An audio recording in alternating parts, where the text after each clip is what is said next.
Live from Allen Tillery Field at Larry Beckham Jr. Memorial Stadium on the campus of Fountain Lake Charter High School, this is the 167th edition of Fountain Lake Football on your home for the Cobras, 92.9 KVRE, online at kvre.com and on iHeartRadio. As we begin our 16th season calling the Cobras, alongside Tracy Simpson, I'm Mark Oliver.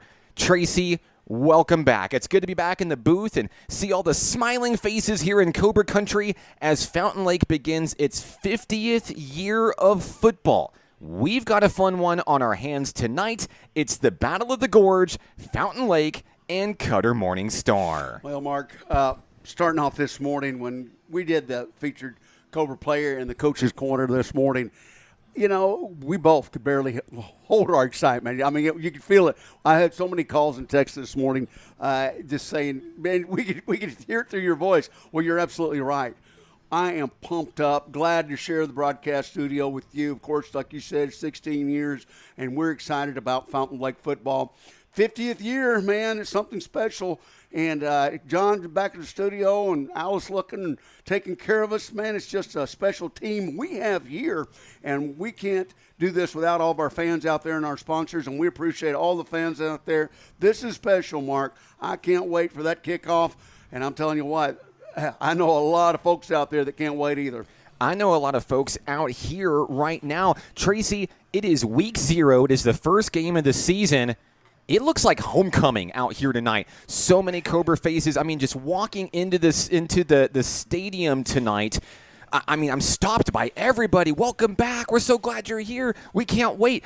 That's the thing about the beginning of the season. That's the thing about the first game, the clean slate, all the opportunities, a season full of possibilities, the goals, all the hard work from the offseason ready to pay off. And speaking of hard work, before tonight's game, we caught up with the head coach of the Cobras, Matt Richardson, and we got a behind-the-scenes look at what Fountain Lake has been up to this offseason. We'll hear from the coach, Coach Matt Richardson, when we come back on 92.9 KVRE. Down here on the field with our head coach, Matt Richardson of Fountain Lake Football. Coach, welcome back. There's something special about that first week of the year, week 0, all that hard work from the offseason. And I know that you and the guys have been chomping at the bit to get back out there, start a clean slate, new possibilities. Tell us what's new this summer. The kids have worked their tails off. We've had a great commitment and great attendance all summer. They've put in the hard work. They've busted their tails, and the coaches have worked hard getting them ready, like you said, chomping at the bit, ready to see a different color. A common conversation that we had towards the tail end of last season was really setting the goals for this season, and that was we're going to get bigger, we're going to get faster, we're going to get stronger. You got basically the Jumbotron version of a weight chart sheet in your locker room, and you committed to daily weigh-ins, daily progress. How has that evolved over the offseason? Well, last August we had 6 kids before the season started that could power clean over 200 pounds. We have right at 30 right now. And then the weight chart, like you said, daily weigh-ins, kids talking nutrition, kids talking about how to be healthier people. But the big thing is we had kids put on 25 and 30 pounds. Last year defensively had 8 kids starting that were 151 pounds or smaller. And now we're a bigger football team. And we'll be able to punch back a little bit. I'm really excited about that. Who are some of those leaders that have really stepped up for you this summer? Off-season, 7-on-7 team camps. Who's really going to shine brightly defensively on Friday nights this fall? I really like the D-line. Jaden Irwin's a returning starter at 3 technique, and he might be the strongest kid, like physically and mentally and toughest kid we have. Michael O'Brien at our nose guard, another guy that's right at 200 pounds, just a runner and a hitter. Nate Jordan are our defense end, and Cole Roston. Up front, we start with 4 guys who just – really, if I took them to a street fight, I might not ever get touched because those 4 guys are going to hit anybody in front of them and get after them, and they're never going to stop. They're just motors. And then you go out to linebacker, outside linebacker, Aiden Alt's coming off an injury, but he's the captain. He's the one that speaks and gets everybody lined up, does a great job. In the middle, Anderson Davis and Logan Rhodes, and then Caleb Castle, returning starter. Outside linebacker on the other side is Asher Netabalik, and he's been doing a really good job. Played running back last year, and he's doing a really good job at outside linebacker. Preston Harness, a returning starter starter at corner. He's the only guy playing both ways, and he's really proud of that. I really think he's like bought into, man, I'm the guy that's, I never come off the field. It's really awesome. Keaton Canal, a new sophomore at the other corner. And then we've got a Keegan Clorick and a Jalen Johnson. Jalen will come down and hit you. He's a 6'2", 200-pound, almost 200-pound. He's going to be a pretty football player in 2 years. Everybody's going to look at him and just like, goodness gracious. 6'2", 210-pound safety one day. He's going to look the part. So I'm excited about that defense. Hey, and anybody that's come to practice and seen this team work, they can see that excitement, they can see that energy, and that hunger to go out and do something special on Friday nights. Offensively, tons of firepower last year, lots of potential, and they're all back. They're all older, more experienced. Tell us what the fans can be excited about with your offensive group this year. Well, it starts with that quarterback. Cooper Buss is something else. 32 touchdowns as a sophomore. And the best thing I can say about him is one day I came up here this summer, and he's out there at about 145 throwing in the nets by himself. After practice, the kids stay, and he throws again with them after practice with the receivers working on timing stuff. And then we're getting ready to leave, and I walk in, and he's got a vacuum cleaning the locker room. True leaders, they do those things. So, it starts with him. And then Peyton Harwood, of course, got in the AAA record books 4 times last year. He's unbelievable. He catches BBs. I tell people he's unreal. And then Case Hare, he's put on 15 or 16 pounds. He's over 190 pounds, so he looks like a different human. Devin Williams is the captain, though. He hadn't missed a practice I don't know, since I've been here maybe. Devin's unbelievable. And then Dalen Morris, the sophomore's moved up, and he's done a really good job at the H-back and filled in for a Jackson Hanna, the only graduate we had on offense last year. And then you go back to the offensive line with a Tucker Sears, an Elijah Childs, a Laramie Morgan, a Caleb Bean, Ethan Niblett. We've got 5 returning starters, so that's a lot of fun too. So I'm really proud of them, and the sky's the limit for them. And I challenge them every day to have passion and practice as hard as we want to play on Friday. And if they keep doing that, I think they're going to have a great season. Coach, you opened the season with a fun one that I know is meaningful for you. It's the Battle of the Gorge. Cutter Morning Star comes to Fountain Lake Friday night. Tell us the game plan. How do you guys leave the night 1-0? We've got to get after them and take away the big play. Coach Finley, and they do a good job over there, and they're explosive offense, and they like to throw the bomb. They like to hand it off and try to get big plays. They like to screen you, and their kids are explosive players, so we've got to make sure we take away the big play and play faster than them. But offensively, we got to establish the run. Last year we played 10 games. We're 2-0 when we run for over 100 yards. We're 0-8 when we don't. We have to run the football, and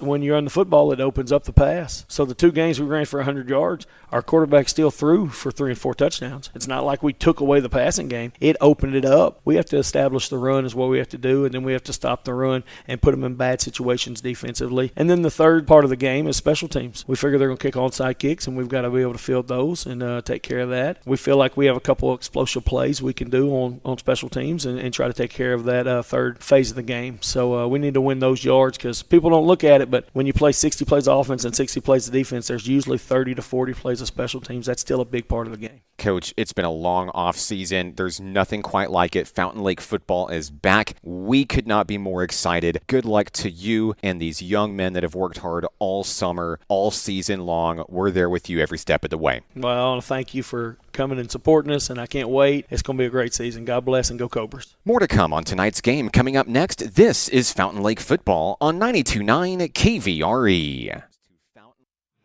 And we're back here at Fountain Lake Charter High School. He's Tracy Simpson. I'm Mark Oliver. Big game on our hands tonight. Week 0 of the 2025 campaign. It's the Battle of the Gorge, Fountain Lake and Cutter Morning Star. Tracy, this game was originally scheduled for Week 3. The coaches talked about it and said, no, we're ready to go. We want to start our season with this battle. This was a fun one to watch last year. If you remember, on the road at Cutter Morning Star, loved the turf there in Eagle Land, but it ended up being a big win for Fountain Lake, a 20-point victory. And of course, as you know, and we still joke about to this day, there were some gremlins in the mix in that game and some weird things that happened. But who knows what's going to occur in this one tonight? But I can tell you right now, half of Garland County is here tonight. I think half is probably at a different football game. We'll talk about that a little bit later on, maybe at halftime tonight. But the fans are still making their way into the stands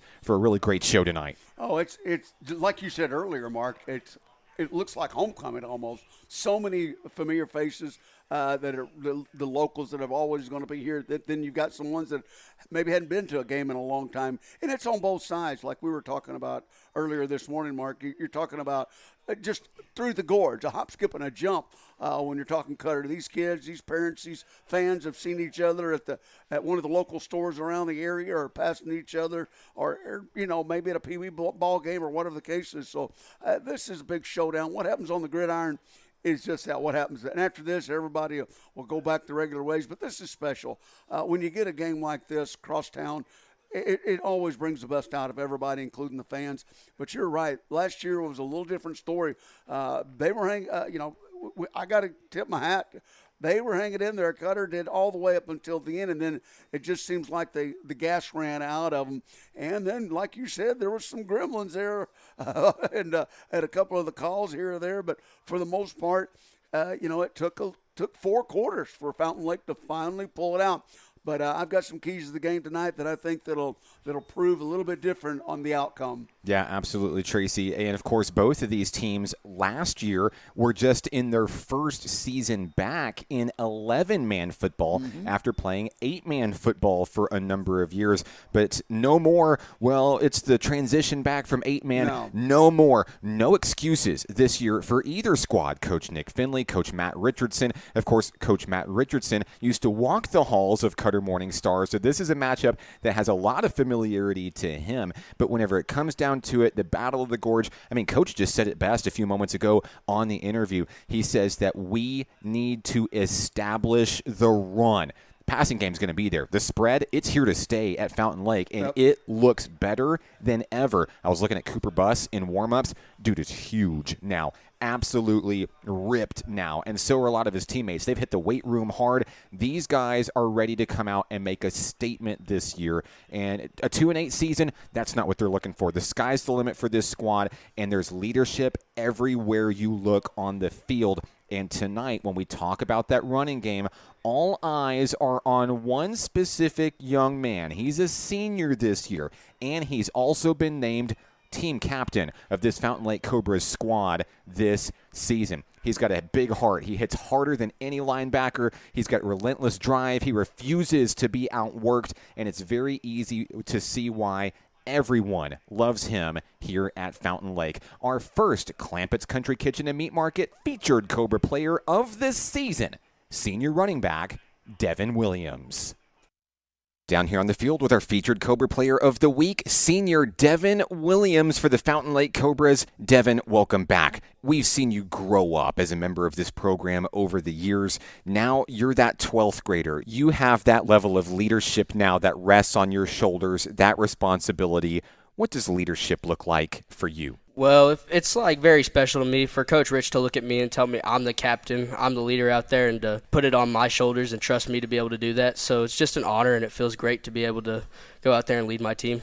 So what's new? What can the fans expect out of this year's group? I feel like our run game has established more over the summer, just getting stronger in the weight room and feeling like getting our linemen more prepared for the season. We've seen you grow as a two-way player for this team over the years. What does your role look like on Friday nights this fall? This year I'll be doing my first year as a running back, starting in the backfield. Probably not as much defense. I'll do it if they call my number, but mostly I'll be focused on carrying the ball out the backfield. Speedy, slippery, trying to get through the cracks and get into the end zone.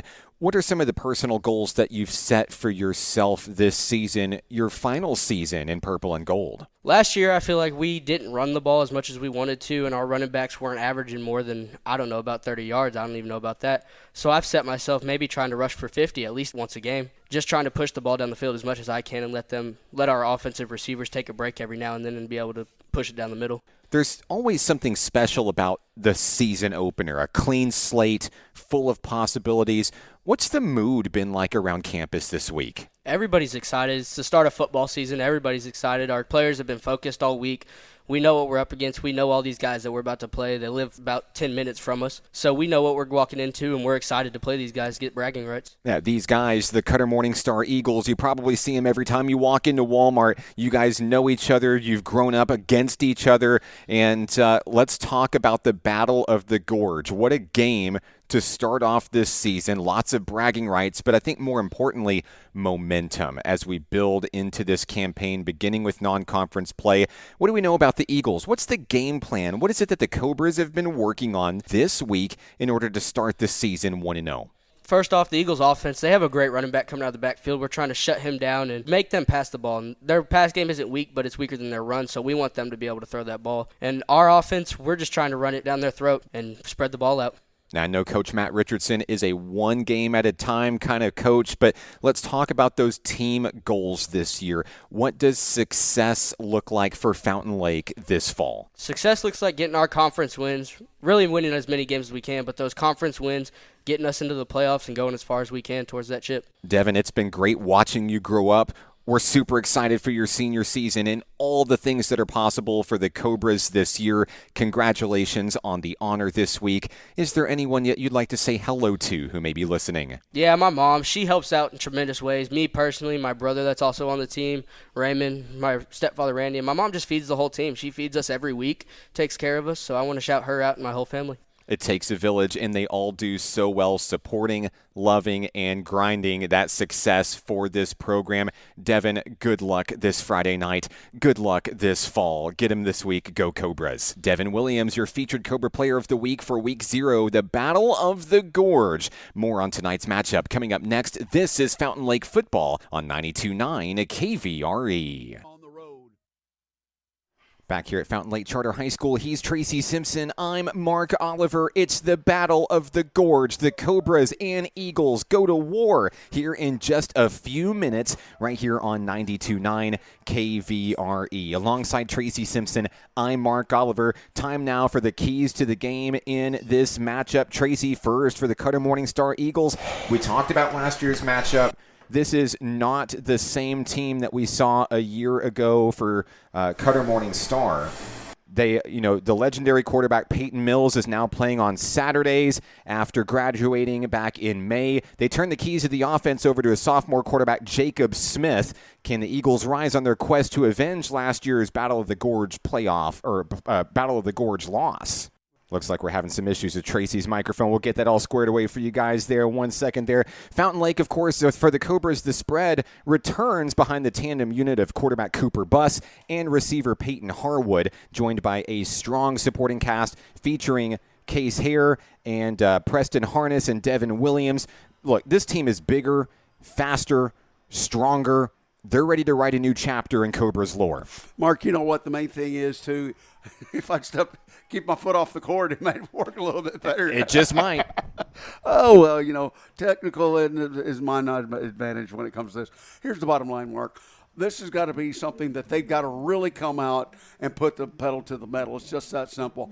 You're going to see now Cutter, they're going to run a 4-3 defense, which will work if we can block that Mike linebacker, the middle linebacker. They do a lot of blitzing, and if they're going to come up through the middle, well, the key is our one lone running back catching that Mike linebacker coming in to give Buss enough time to get that ball out of there. And you know what happens if he gets that ball out of there? Well, generally it's for a good game. On the reverse side, they've got that big running back that's obviously a bit different from where they just kept throwing it last year. And, this year it's more of a run then pass type offense for Cutter. They've got a big line, and they've been able to put up some numbers already in some of the team camps that I've watched them at. So that's going to be the keys right now, Mark. We've got to be able to stop that defense from getting in our backfield. Plus, we've got to stop that big back because it's a dual threat, like you said, that sophomore. I know he's a sophomore, Mark, but here's the deal. He doesn't play like a sophomore. So stop their running back, stop that quarterback, and the rest will happen just like we're wanting it to as far as a big W for Fountain Lake. I think this is going to be a big night for Cobras. Down on the field, the coin toss is getting ready to occur. The team captains for Cutter Morning Star, number 62, Jaden Cook, number 70, Tucker Schwartz, and number 77, Caleb Sample. And for your Fountain Lake Cobras, it's only one captain tonight, and it's the team captain, Mr. Devin Williams. The Cobras dressed in purple tops, white bottoms with white numbers and letters. The Cobras win the toss. They're kicking to start tonight's game. Well, and I'm going to tell you what, this is and Mark, through the years, we've seen this happen time and time again. Look, we like getting possession of that ball, but we also like defending our own end zone. And the situation here is, through the years, we like to pooch kick it. And a lot of teams, of course, this is nothing new. They watch it also. But we have a little bit of a different story this year. We've actually got somebody that can really get it down the field. I'm not going to give out anything right now before the game, but we'll see exactly what happens in kickoff. Ladies and gentlemen, boys and girls, buckle up. The Battle of the Gorge begins next, right here on 92.9 KVRE. He's Tracy Simpson. I'm Mark Oliver. This is Fountain Lake Cobras football on 92.9 KVRE, Hot Springs Village. It's the Battle of the Gorge. The Cobras and the Eagles, week 0 of the 2025 regular season. We are moments away from kickoff here at Fountain Lake Charter High School. Tracy, all week long, everybody was coming to me and asking, hey, is that 6-year-old going to be with you on the broadcast at halftime? Ladies and gentlemen, there will not be a 6-year-old on the broadcast at halftime, only because he's had a birthday since then. River Oliver, the 7-year-old Fountain Lake superfan, does make his triumphant return. He is pumped up, ready to go. For those that don't know, he is on Tuesday through Friday a Mountain Pine Red Devil, but he will be proud to announce that he did show up for class in Miss DeLeo's class this morning wearing his Fountain Lake purple and gold. Well, I'm excited right now, Mark, as it is right now. We're going to figure out in about 20 seconds what this is going to be all about this year. But, I'm looking at the difference in the team from last year. And that's, I think, is significant right there. And I know we stress this a lot about the weight room, but you can definitely see the difference. And also another year. We're limited. We've got 5 seniors on the team. But still, though, these sophomores that are now juniors – and those freshmen are now, so you can just tell they've been in that weight room. I mean, hitting it. It's just a different squad this year. Plus, you got to love the numbers too, Mark. So we're going to definitely see a difference, I guarantee you. And you've heard me talk about this time and time again about winning in the trenches. And I think this year is going to be the big difference, winning in the trenches. I think this O-line we've got can definitely hold their own. And we're fixing to find out. Look here, Mark, like I was telling you about. People have watched film. They've already got 8. They've got 9 up on the front line right now. Cutter does, waiting on what we've done in the past, of course. Well, here's why, Tracy, because down on the field, it is a very awkward, strange onside kick formation to start this football game. Fountain Lake is going to the back of the playbook to start the season. And ladies and gentlemen, I'm here for it. Let's go. Yeah. Case Hare is up front, and he looks like a college football player. He's probably taller than I am, and I've got a good 20 years on this kid easily. Well, he's definitely – I've been watching him practice at this. He did this back when he was in junior high, and so he's been familiar with it. But if he gets his leg into this thing, the guy in the front row right here on number 50 better watch out because he's only 10 yards from him, and the way he was kicking it in the warm-ups too, the guy better watch out. The Cobras fan out into a full kickoff formation. The football's teed up at the 40-yard line. The Eagles, wearing white tops and red bottoms, will receive, moving left to right on your radio dial. Hare has the football teed up, and the 2025 season is underway. High kick fielded at the 22-yard line by the Eagles. Right up the middle into a dog pile at the 38-yard line. That's where the Eagles open up shop. 1st and 10, the Battle of the Gorge is on. Well, Mark, and that was what I was telling you, a little bit different look in the kickoffs. It was that pooch kick that they've been working on and a little bit further traveling than that 10 yards we've been standard with. But now, as it is right now, let's see if this defense can get stingy and get that ball back in the offense. The sophomore Jacob Smith era begins at Cutter Morningstar. Smith, listed at 6'2", 170, stands in the shotgun, 1st and 10 from the Cutter Morningstar 38-yard line. Just underway here in the first quarter, 4 seconds off the clock. Smith operates out of the shotgun, 2 wide left, 2 wide right, and 1 man by his side. They try to draw the Cobras off sides on the first offensive play of the game. The Cobras aren't biting.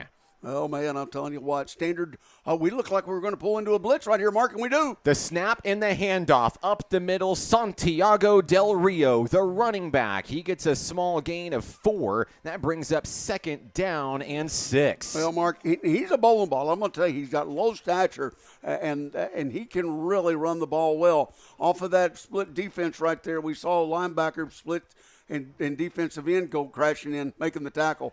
Second snap, 2nd down. Here's a quick pitch over to the right-hand side. A catch and a run out towards the 45-yard line. That'll be a gain of 3, the first completion for Jacob Smith. Got a Bilac in on that tackle, along with, looked like Alt was in there crashing the party. So, yeah, you're right, Mark. It's going to be a little bit less than for a first down. We'll see what happens on this 3rd and 3. Senior receiver Brody Spears on the reception. 3rd and 3 from the 45. Handoff fullback, and he is brought down immediately for a loss of 1. And what Nate a stop Jordan there. coming up big. Nate Jordan. Hey, Woo. Coach Matt Richardson has nothing but big things to say about big man Nate Jordan. What a stop there. That brings up 4th down. That was that Mike linebacker that we just talked about. Look, Mark, they look like they're going for it. They are going to go They're for going it. to try to draw us off, Mark. Yep, they are going to try to draw Fountain Lake offsides. It does not appear that it's going to happen. There's still time on the play clock, though. 4th down Whoa, wait a and 6. minute. And we've got a flag. No, we have a timeout. Fountain Lake is going to call timeout. Cutter Morning Star bluffed. Fountain Lake called the bluff, and we're going to keep it right here. First time out of the first quarter. We're going to stay right here. 10:31 to play in the opening act. No score, Eagles and Cobras. Well, Mark, and that was a good timeout. Coach saw that it was narrowing down. They had the numbers on us on the opposite side of the field. They overloaded it, and it looked like they had the guy in motion, and that would have really made it hard to defend with only 3 defenders out there and 4 in the receiving pattern. So as it is right now, this is a huge 4th down.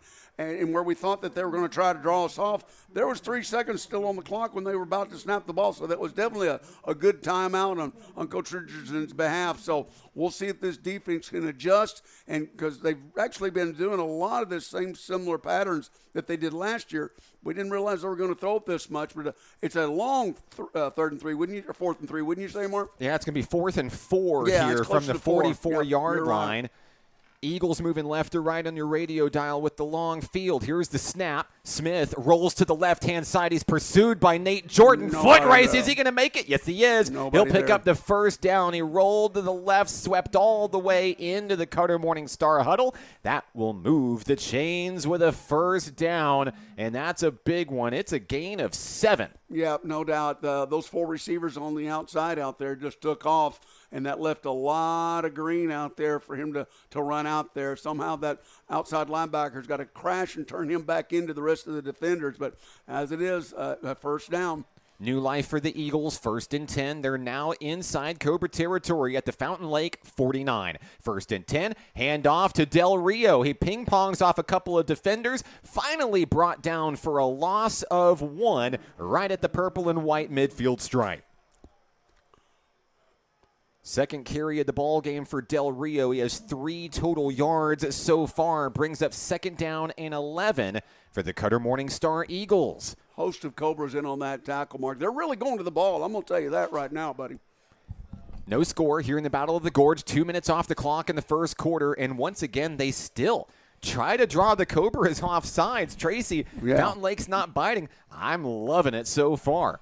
9:43 and counting. It's 2nd and 11. Smith drops back, has an open man. Spears, the senior, makes the reception down at the 46-yard line, brought down around the 44. That'll be a gain of 5. Well, good tackle right there, Mark. Coming up on him was Johnson, and the situation was that, look, he's got some speed to it, and Cannell knows it, and so he just tried to lay off him a little bit, but it was a get and go, and then all of a sudden he had to come back because the pressure from the inside of the Cobras, the D-line was in on him, so he had to just throw it.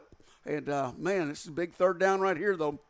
3rd down and 4. Ball at the 44 of Fountain Lake. Handoff, Del Rio. Del Rio on his feet. He crashes down at the 40. That's going to leave him 1 yard short of the chains. 4th and 1 coming up. Castle initially, tried to make the tackle in the backfield, but like we said, he's got low gravity, and he can really push that ball. He's out on this play. We'll see what they've got. With number 21 coming in on the it's on going to be offense. the fullback. Ja'Caven Stegall is going to come in. He's had a big run already. It looks like it's going to go to him here on 4th and 1. They motion a man to the right. Smith is pressured, and he is hit. Stegall is going to be brought back for a turnover on downs. Aiden Alt comes in and slams the door on the Eagles' drive. Logan Rhodes made the initial contact, though, and that's what caused the turnover right there with Alt cleaning it up. What a defensive stand for the Fountain Lake Cobras. That right there was what you'd call team connection. Everybody went to the ball. Turnover on downs. Let's see what this offense can do. Coach Matt Richardson said you're going to be excited when you see our defense this season. I think the man's right, Tracy. That was an incredible play to stop a huge 4th down in Cobra country. Am I seeing 5 wide, Mark? I'm seeing 5 wide on 1st and 10 for Cooper Buss. That quarterback on 1st and 10. He's going to find Peyton Harwood. It is a catch. It is for negative yards. The Eagles came in. They knew number 2 was going to get it. That is a loss of 5 on a completion. Well, he had a wide open receiver down the middle of the field, and I know that's a standard set play, but, there's something to it. I know number 7 here was streaking right down the middle, wide open. So, hey, you got to remember, these guys know each other.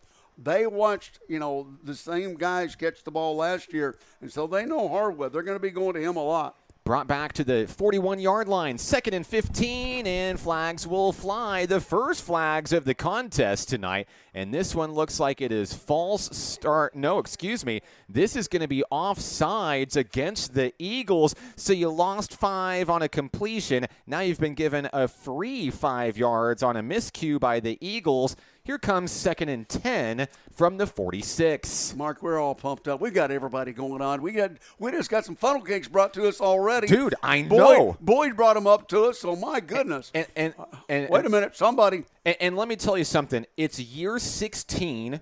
Like, our broadcasts are now legally old enough to drive a car, so I will have zero amount of shame if I'm smacking and licking my fingers while I'm doing the Cobra broadcast. Listen, guys, I've earned it at this point. 167 games in a row, let a man eat a funnel cake. I'm way ahead of you. Sorry, I'm way ahead of you. I've already hit a bite off. We're doing it. I don't care.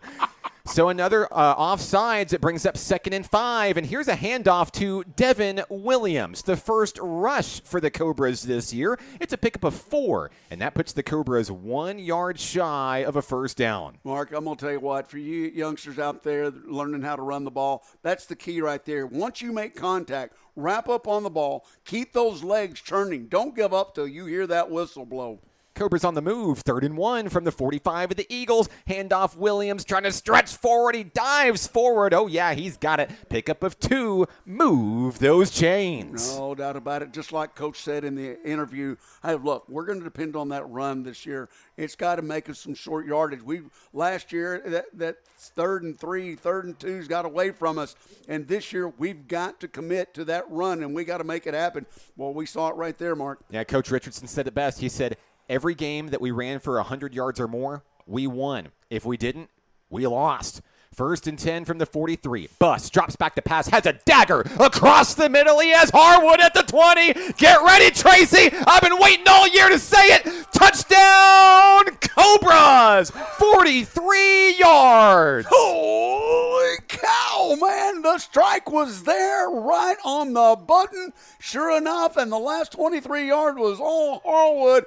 Unbelievable. 6 points, Mark. We're on the board. No doubt about it. From the moment it left Buss's hand, Harwood was wide open spaces all the way to the end zone. 43 yards, and the Cobras strike first. It's Nate Jordan lined up for the PAT. Kick on its way. Kick is up, and the kick is good. Did I just see that? I did just see that. Hey, we're back, baby. 6:36 to play in the first quarter. 7-0 Cobras. The Battle of the Gorge continues on 92.9 KVRE.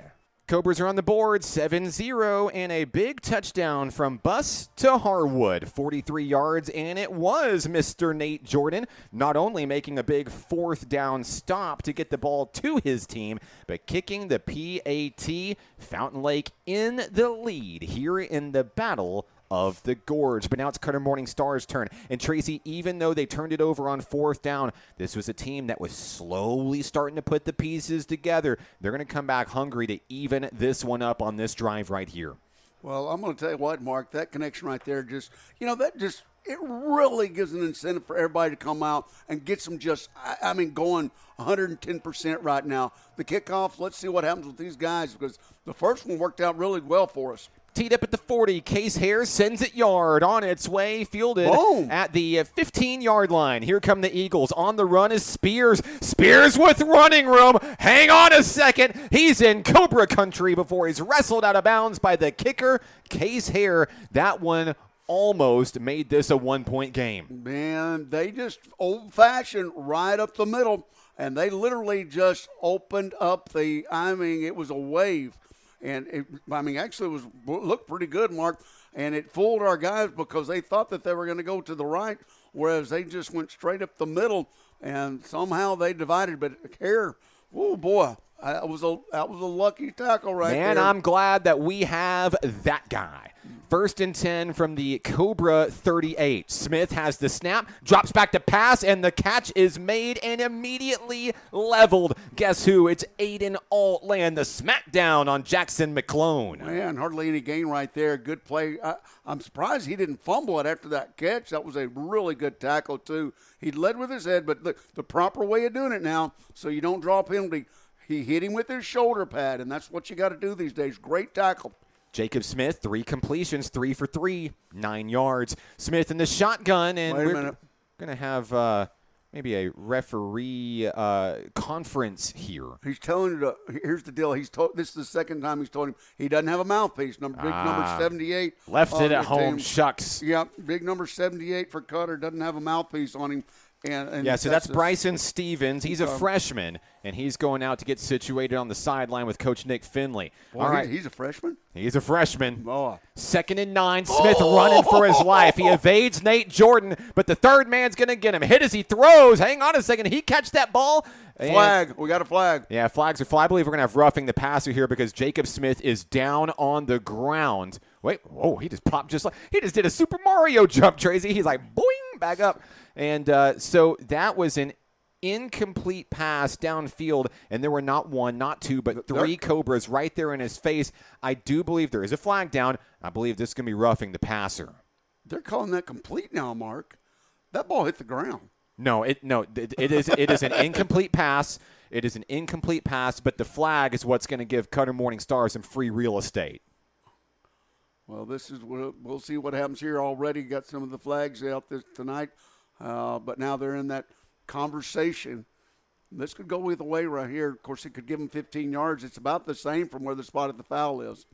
Yeah, you can't do that. Yeah, so it's going to be a big penalty against the Cobras here, and that's going to give Cutter Morningstar excellent field position here. He caught the ball, Mark. They're saying he caught the ball. Okay. Because they're marking it off from where he caught the ball at the 31. Well, march on down inside the red zone. Cutter Morningstar is going to be at the Cobra 19 with a 1st and 10. Well, I don't know why it would have been at the 19. It should have been a 15. It should have took it all the way down to the – I'm not going to tell them about it, but obviously that's not 15 yards. So the big question here is how does Jacob Smith respond after taking a super mega hit down there on the field? He's got one man beside him, Santiago Del Rio, the running back, 3 wide right, 1 wide left. He'll take the snap on 1st down, and he has some wiggle room. He broke free. They left him wide open, and he is leveled down at the 3-yard line, a huge gain of 16. We've got a Cobra player slow to get up now down on the turf, Tracy. Caleb Thompson, he's down right now. Looks like hit him with his shoulder, and he is in pain right now, Mark. Yeah, he is not having a good time out there right now. Running the running game for Jacob Smith, his first quarterback keeper of the season and of the ball game, a 16-yard scamper. We've got 1st and goal coming up, and it looks like it'll be at the 4-yard line. Injury timeout. We'll take a break. Back in a moment. 5:31 to play in the first. Cobras lead it 7-0 right here on 92.9 KVRE. The injured Cobra player is number 24, Caleb Thompson, the sophomore. Good news, ladies and gentlemen. He's walking off the field on his own accord there. He took a major hit down there around the 4-yard line, but it looks like he's going to be okay. He's going to be looked at by the training staff here just to be sure. But as it stands, 1st and goal coming up for the Eagles. They're 4 yards away from making this a 7-6 showdown. Yeah, I've seen those before, Mark. Little stinger. He's up walking around, getting feeling right now, but it's good just to give him a break. On 1st and goal, the handoff, Del Rio, the running back, nowhere to go. He's going to end up falling down for no gain, and a great tackle made from Caleb Castle of Fountain Lake. Caleb Castle in on it again. All right, man, I tell you what, he's had an active night tonight. Goodness gracious. So it's 2nd and goal from the 4-yard line here, and Jacob Smith's rallying the troops wearing red, black, and white tonight. The Cutter Morning Star Eagles looking to try to even up the score here, and now it looks like Del Rio is going to operate out of the Wildcat formation as the QB here. That didn't work and so much. They sent Spears wide to the right, and somebody moved when they weren't supposed to, and believe this one's going to come back in a bad way for Cutter Morning Star here. We'll see. We'll see who the penalty is on here. That was Michael O'Brien. You know, this is the first game. Rosters are a little bit mixed up. Michael O'Brien but it was for Michael Fountain O'Brien. Lake. So we're trying to get it right, guys. We want everybody to get well represented. But Michael is okay. He's already back in the game right now, okay? It was not Caleb. It was Michael. So we'll see what happens here with a little bit of a delay there, but no penalty. So here we go, Mark. 2nd and goal from the 4, and it's Santiago Del Rio in the Wildcat. He's going to take the direct snap. He's going to hand it off to the fullback, and diving forth near the end zone, I believe he's going to be down at the 1. It's number 21, Jacaven Stegall. And it's going to be 3rd and goal from the 1 for the Eagles. Yeah, a little misdirection play. They got 2 in the backfield along with that Wildcat position.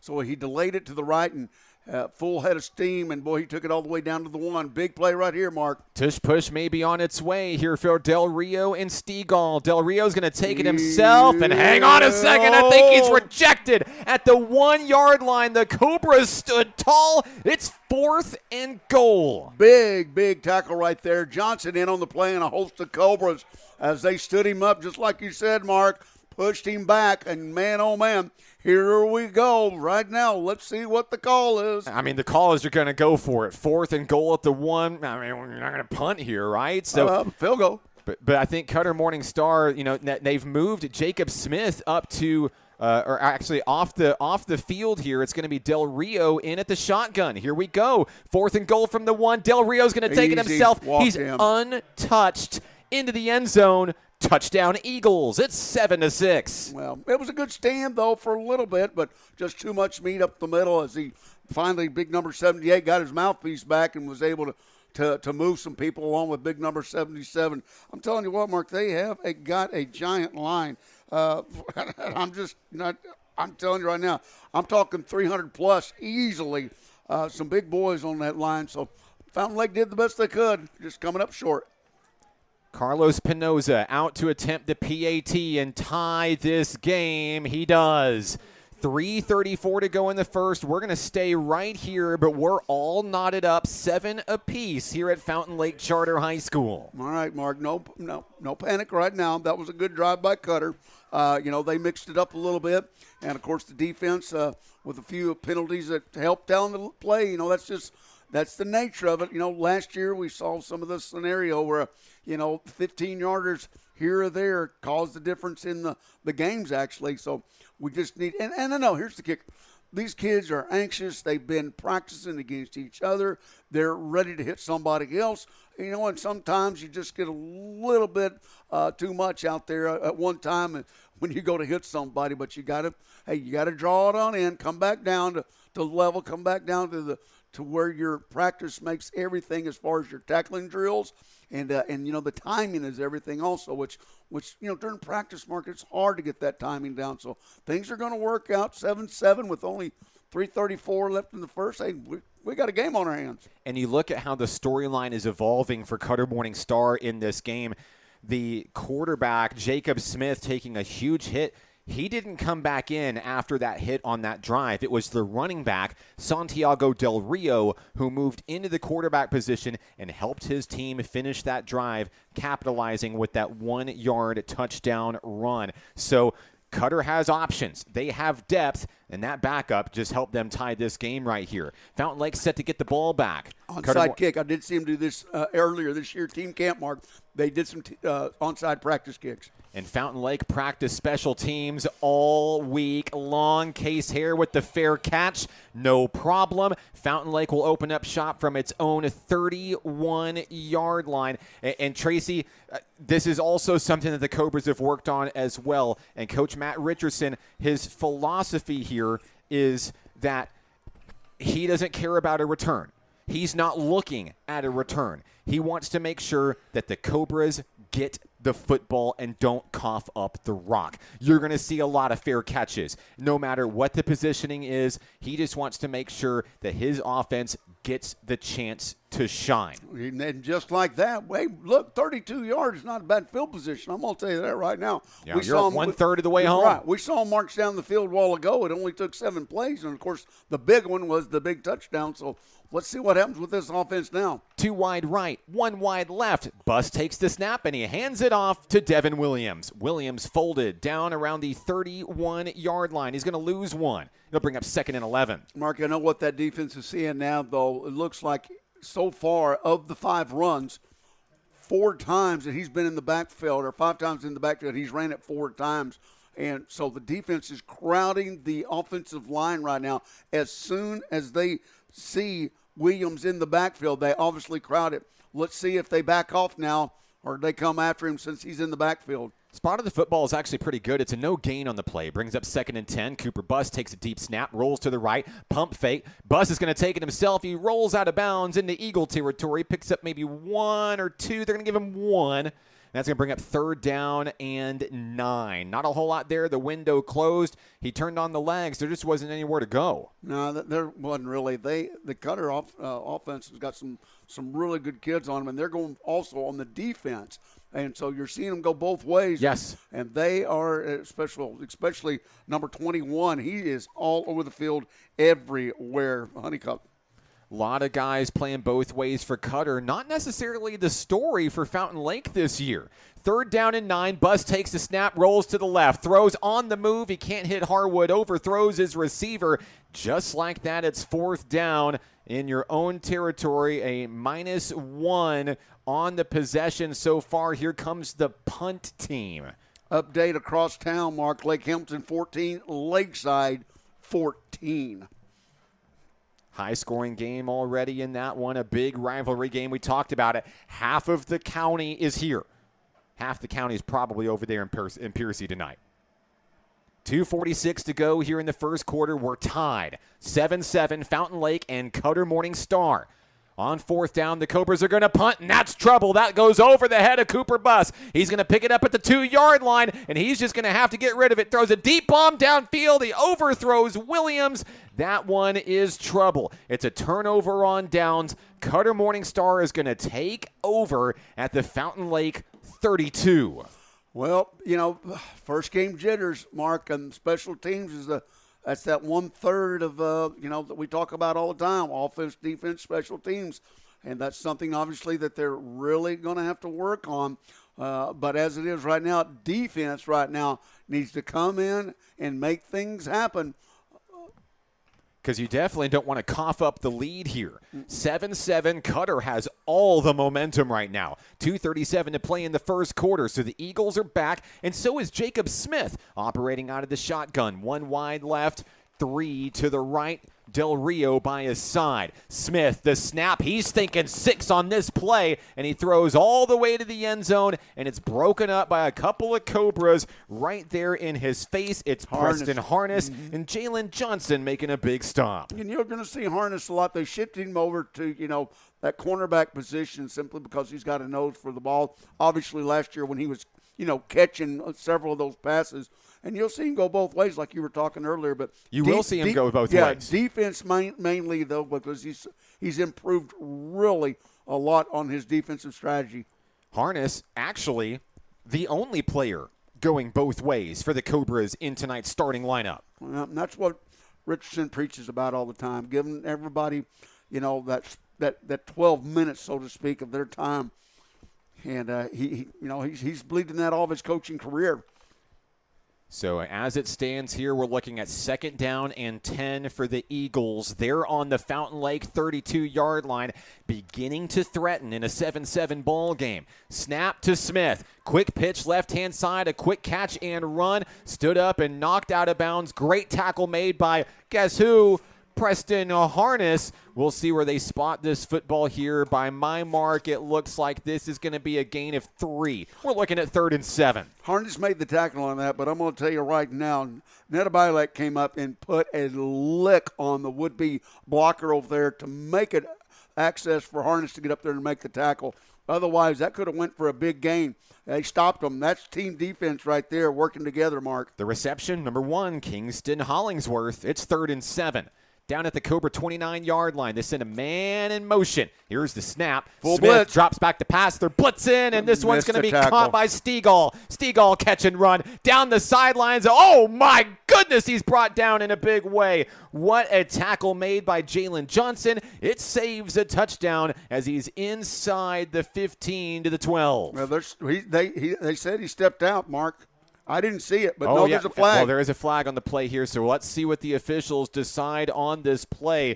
Stegall made it all the way down to the 12-yard line. The flag is resting around the 17. I thought I saw a block in the back, I'll be honest with you, because our would-be tackler was coming up there. Yeah, blocking the back. Yep. Yeah. It is going to be against Cutter Morningstar, and that is going to take away an excellent offensive gain. Yeah, their outside receiver, once he went down the field to make a little bit of move on it, he turned around, and our Harness was actually the one they blocked in the back. Otherwise, he'd have been in there on the tackle, but they're going to bring it back now. 2:17 to play in the first quarter here at Fountain Lake Charter High School. We're tied 7-7. It's the Battle of the Gorge, Cobras and Cutter Morningstar Eagles. The Eagles with the football. 3rd down. They've got it spotted down at the 27-yard line. Smith takes the snap. Makes the man miss. Flags fly. No, a catch made by Spears down at the 20. It would be good enough for a 1st down. I think this one's coming back. Yeah, no doubt. No, a lot of emphasis on holding right there. Obviously. There's a reason the Eagles were so wide open on that play. Yeah, I mean, literally, he had O'Brien's jersey, and he was trying to run, and he pulled it out. He's trying to tuck it back in now.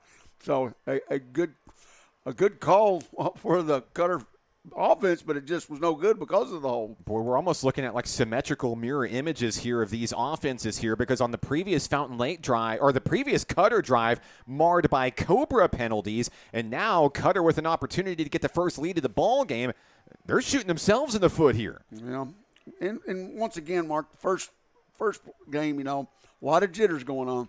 3rd and 14 now, another flag flies. Flag. It's false start against the Eagles. Oh, my goodness gracious. That's going to make this a 3rd down and 19 for Cutter Morningstar. Well, Mark, a lot of this is the emphasis on the defensive line and also the linebackers. As soon as he's calling his first rep, they're doing a shift, and it's catching the offensive line off guard. As soon as, they're doing what's called a rep shift, and it's going to the right.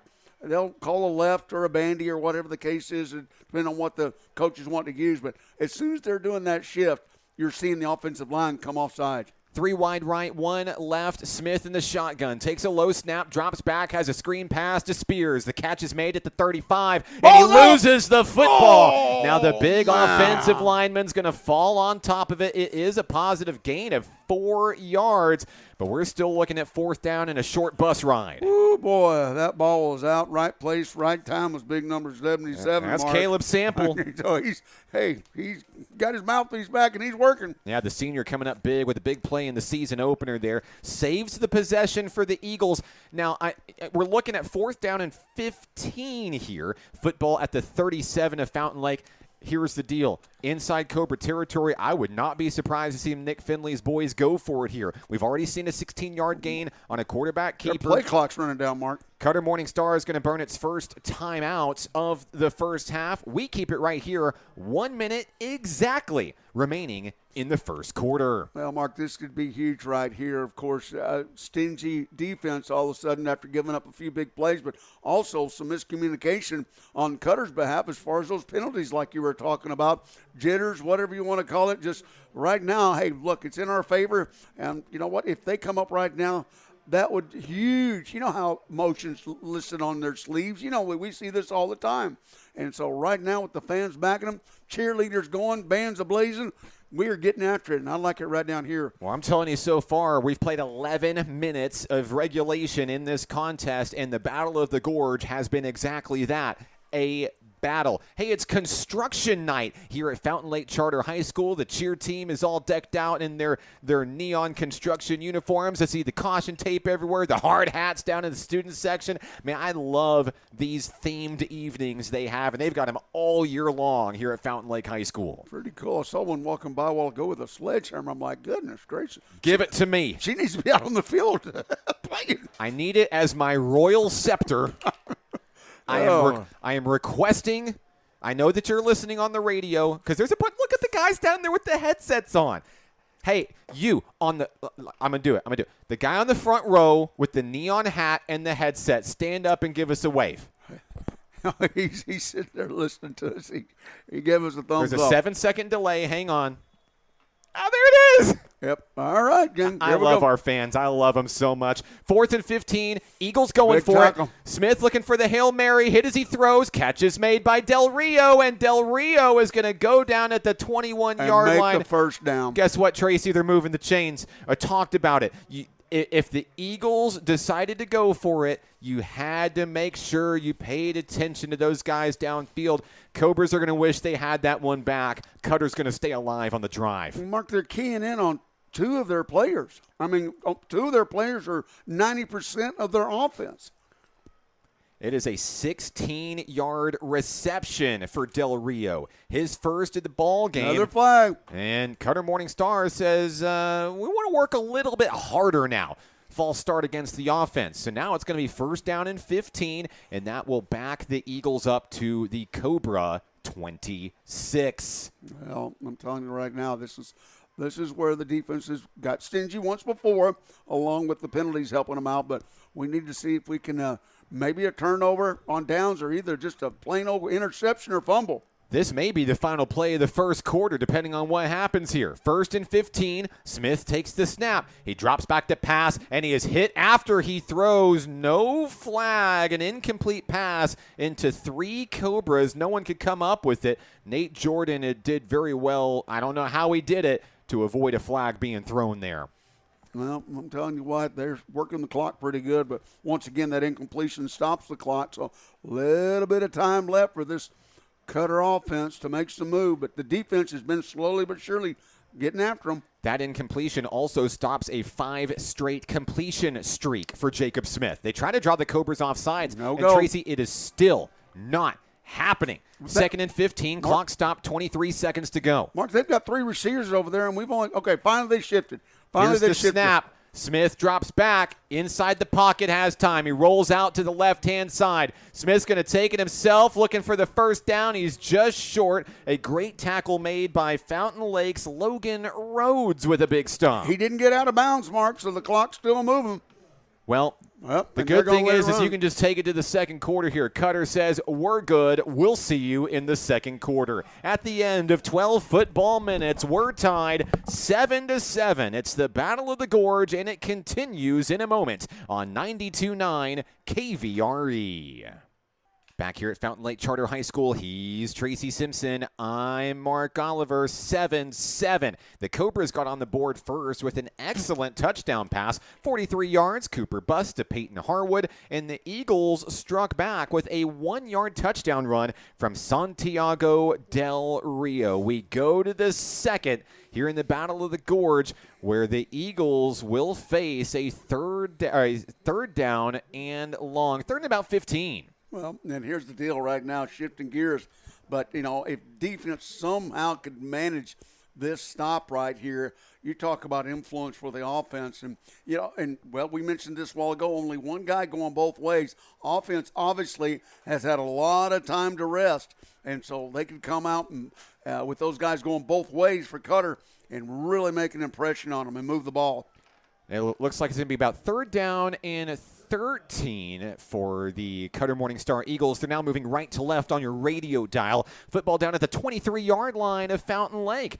Jacob Smith, the quarterback, in the shotgun. He's got Del Rio by his side directly to the left. 2 wide right, make it 3 wide to the right on the man in motion. Smith takes the snap, rolls to the left. Traffic is coming. Pressure's coming. He somehow evades 2 Cobras, but the third man, no, he's still on his feet. Smith is going to chuck one downfield. You got to be kidding me. Del Rio's going to make a catch down at the 5-yard line. Incredible. He said he's out. He said he's out, Mark. No, so the line judge says as he's out, boy. and Coach Nick Finley is furious man. down on the sideline. Man, oh man, Mark.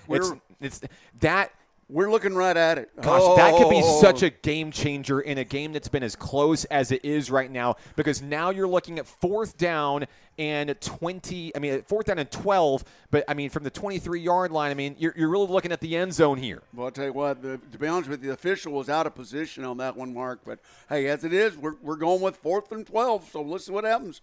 On fourth down, Smith takes the snap, and he throws over to the right-hand side as a man in wide open spaces. A spin move at the 10, down at the 5. He stretches for the pylon, and he misses, but he's down at the 1 for a 22-yard gain. The receiver, Kingston Hollingsworth. Once again, nobody at home over there.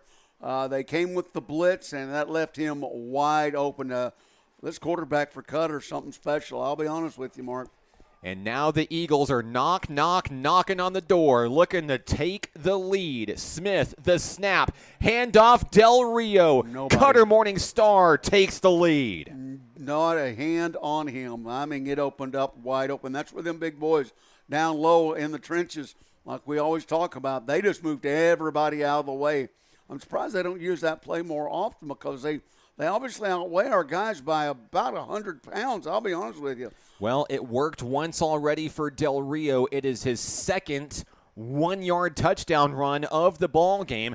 Cutter Morning Star leading it 13-7. We have an official timeout down on the field. I believe there is an injured player down on the field, Tracy. I can't see him. He's being blocked by the Cutter Morning Star Eagles line there.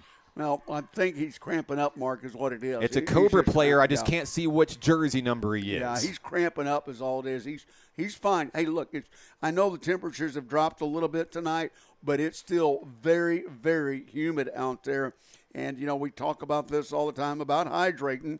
And sure enough, it's just one of those deals. He gets the best of you sometimes, and they'll get him off the field.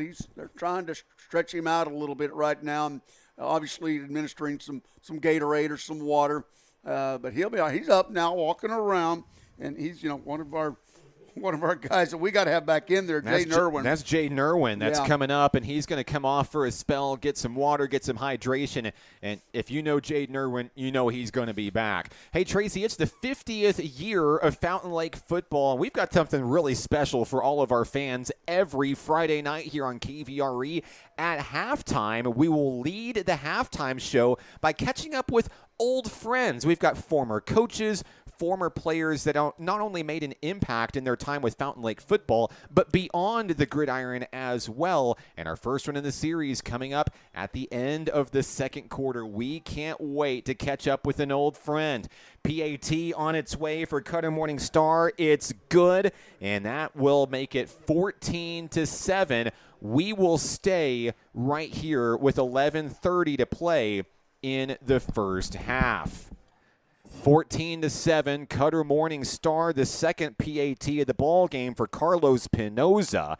And now how does Fountain Lake respond? After coughing up the lead, the Cobras led the ball game, 7-0 at one point, but back-to-back 1-yard touchdown runs for Del Rio has the Eagles flying high, looking for revenge after falling in this contest just a year ago. 11:30 to play in the second quarter here from Fountain Lake Charter High School. Mark, I'm going to tell you what, right now we're looking at some different formations, and you mentioned this earlier about the offensive similarity, but the key to the difference is their quarterback is so maneuverable. How many times has he got out of a sack so far? And that's made the difference right now. I know it's just one touchdown, but he is everywhere, and he seems like he's got eyes all over the field. Well, I'll tell you this much. Jacob Smith has been under the wing of a legendary Peyton Mills for years over at Cutter Morning Star High School. And we talked to Coach Nick Finley on Sports and Shorts Tailgate Edition over the summer, and he told us, he warned us, he said Jacob Smith is the guy. He is the perfect replacement for Peyton Mills, and he said he is the greatest quarterback that Cutter Morning Star junior high football has ever seen. Yeah, I mean, and that's some big shoes to fill, but obviously he's filled them tonight rather well. Let's see what happens. Here's the kickoff. Fountain Lake's going to get the ball back, and they're going to have to chase it down. It's going to roll out of bounds at the 1. The flag is going to fly, and exactly that one. So, hey, that's okay. No return for the Cobras, no problem. Fountain Lake's going to get really good field position here. Cooper Buss and the boys are headed out onto the turf, looking to play from behind now. Just underway in the second quarter with 11:30 to go before the halftime break. Well, Mark, like we talked a while ago, only one guy going both ways, so obviously that offense should be rested now. That's by right. Now, so the idea is to have the most gas left in the tank during the fourth quarter. Well, we'll let you know in about 3 hours from now when we get there. Exactly. We're in for the long haul. What else are you going to do on a Friday night? It's football season, baby. 11:30 to go. The Cobras are out on the field, and they're bunched up right in the middle. They got 2 wide to the left, no one to the right. Cooper Buss with 1 running back by his side. He's going to hand it off to Williams. Williams on 1st and 10, makes a man miss, and runs out of bounds just past the 40. There's a problem. There's a flag. This looks like it could be holding coming back against Fountain Lake, and that's really unfortunate, Tracy, because Williams had a really good run there of about 7 yards. Yeah, Childs he was already out of the position. He was already passed around, and for some reason Childs grabbed the defender by the back. I don't know why, but because he'd already made it around, and Richardson is hot, boy. Look at him. I mean, he is giving him. Yeah, Coach Matt Richardson is heated. He is on fire. He's a very passionate coach. He loves these young men, but sometimes some tough love whenever you make some mistakes like that down on the field. The Cobras have made quite a few penalties so far here in the first half, and every single one feels costly when you're trailing. Well, it really, when you're backing up in your own territory, Mark, obviously that's a big one right there. But if anybody can do it, this offense can. We know what they're capable of doing. We've seen it already tonight. It only takes one play to tie this thing up. All right, we're looking at first down and long for the Cobras. Buss is trying to draw the Eagles offside, and he will take the snap. The blitz is coming. Buss looking for a man. It's intercepted. It's picked off at the 35-yard line. It does look like he may be out of bounds. He threw that in triple coverage. He sure did. Yeah, he was just trying to get rid of it to avoid a loss of yardage. And, hey, he just got an early Christmas present there by not giving the ball back to the opposition. But now it's there. You got to remember, hey, I can't do that. Well, they're rotating a lot of guys in on their defensive line right now. Of course, like we stated earlier, they're going both ways, but the rotation looks like it's working against our offensive line as they're getting in our backfield. 2nd down and 18. It's the 3rd straight incompletion for Buss. He'll try again, and he throws in and out of the hands of Preston Harness. It would have been an 8-yard gain. Harness dropped it. Yeah, I think he heard some footsteps coming up from their number 1, Victor Oh, Davis. he did. Because, I mean, he literally watched it come in, and then it just went out. But once Defense again, read it beautifully. that's going to be a big-time play right there, as now it's 3rd, and, boy, you talk about a big one. Well, we've seen the Cobras convert a 43-yard play already for a score in this ball game. Makes 18 yards feel like chunk change out there. 10:55 to go, but it is a big 3rd down. 3rd and 18, deep in your own territory on your own 27-yard line. There are 5 wide on the formation. Buss drops back, throws across the middle. Case Hare is there to save the day. Hare's got the 1st down. Hare's across midfield. What a big pickup for the big man. Hare says, move those chains. Mark, I was just fixing to say we have not heard from number 7 yet, but on that slant play right across the middle, they keyed him in first down low, and that pump by Buss, that was what was magic about it. He gave him that front little bump, and it looked like, hey, I'm going to get you at 10 yards. But no, he struck him at 17 and made a big gain. That deserves some funnel cake. I'm doing it. Guys, I'm doing Up it. the middle, Mark, like we were talking about. Just up call the middle. play. Let me finish my bite. Up the middle right there for a good 5-yard gain, maybe almost 6. But sure enough, that's what we were talking about earlier. Our line is capable because they're only now running a 3-man line up front. They're doing a 3-5 because they're trying to prevent the spread offense.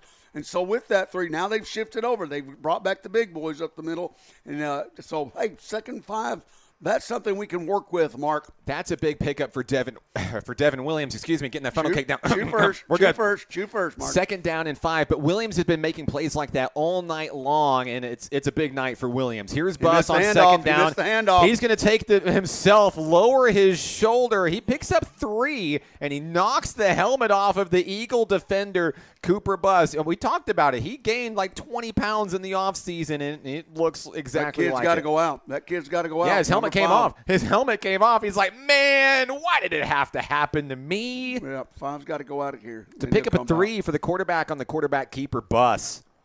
Yep.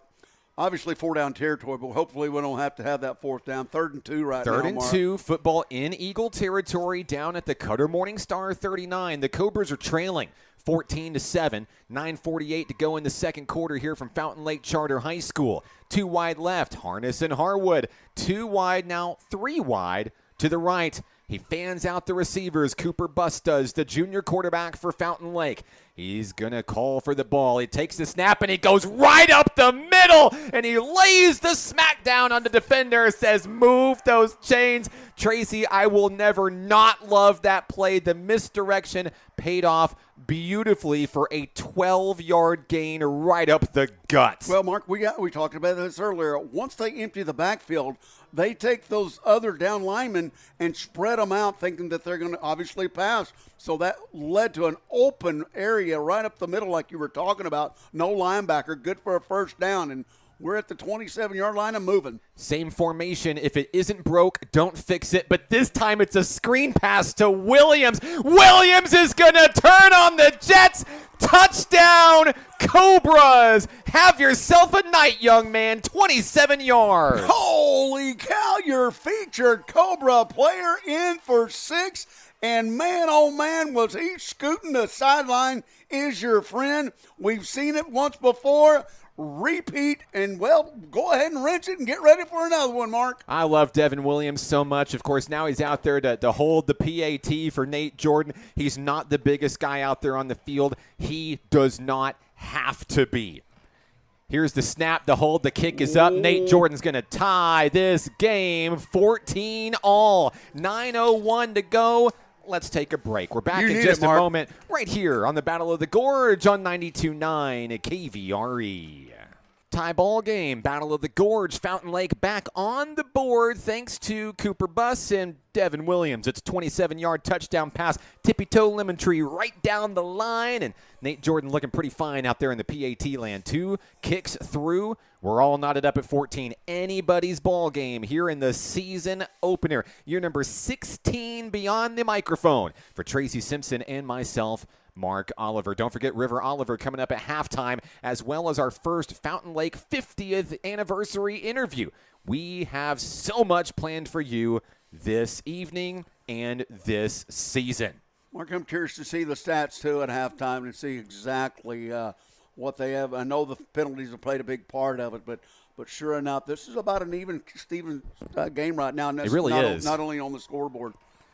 Case Hare has the football teed up at the 40-yard line. Ball is on its way. Line drive kick. Oops, out of bounds. I think he was aiming for the official. He may have been. Official said, not today. I don't get paid enough. He literally jumped up to keep from kicking the ball back at him. Season's too long to be getting drilled by line drives on night one. That's what he said. That's what he said. I'm a lip reader. I heard it.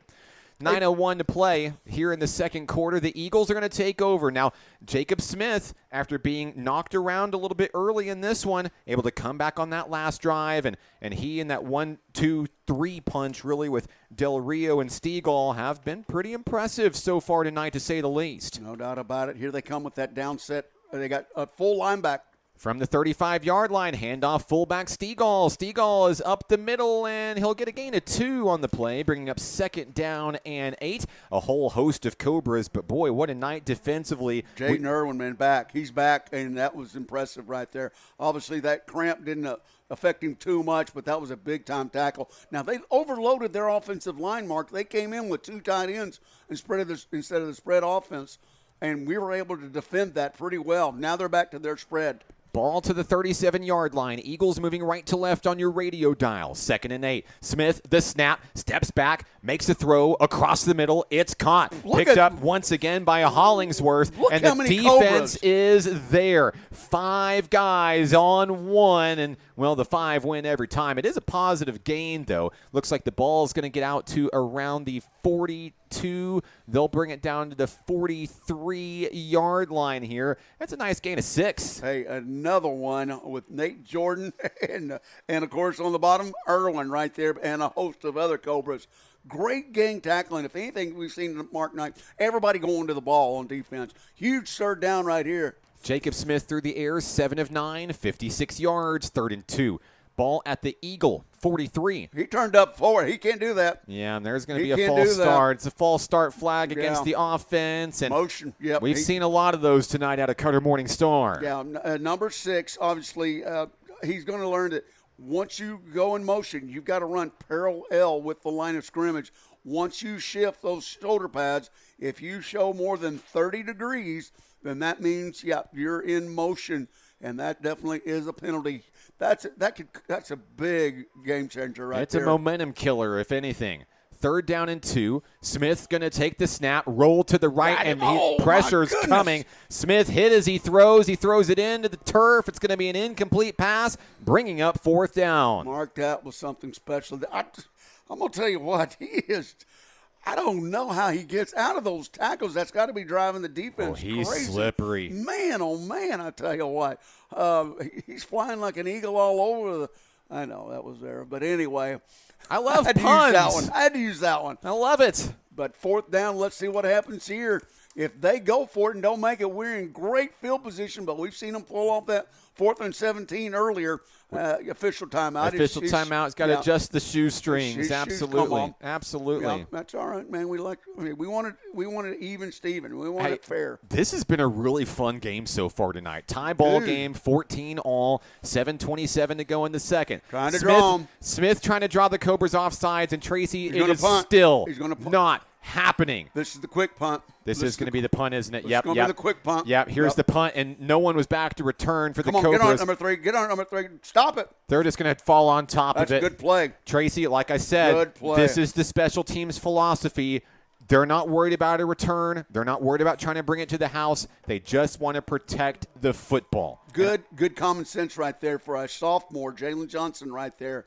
to get on it, because otherwise, how far would that ball would ever roll down, Mark? It would have rolled inside the 10 easily. Easily. And we've called his name so many times tonight, Jalen Johnson. The future's bright for the Cobras. Big play coming out of the sophomore this season. No doubt. We've got some young kids on our – yeah. All right, so it'll be a big opportunity here for Fountain Lake. Cooper Bus is going to line things up in the shotgun, 1st and 10 from the 17-yard line. Plenty of time, Mark, in the second quarter. Coach Nick Finley is out to talk something over with the officiating crew here. Not really sure what that's all about. But in the formation, we've got 2 wide left, 2 wide right for Fountain Lake, and Cooper Bus has his new best friend, Devin Williams, right next to him. All right, we're ready for football here at Fountain Lake High School. 1st and 10, the Cobras now trying to regain the lead. We're tied at 14. 7:19 to go in the second. Bus sends Williams wide to the right. So see you later, brother. Here's that shift. Once again. Here's that snap. Cooper Bus going to take it, roll to the left, and shovel pass out to the right. Harwood, nope, it touched the ground before Harwood was able to reel it in. That's going to be an incomplete pass. Well, it stops the clock, though, Mark, and helps out a little bit.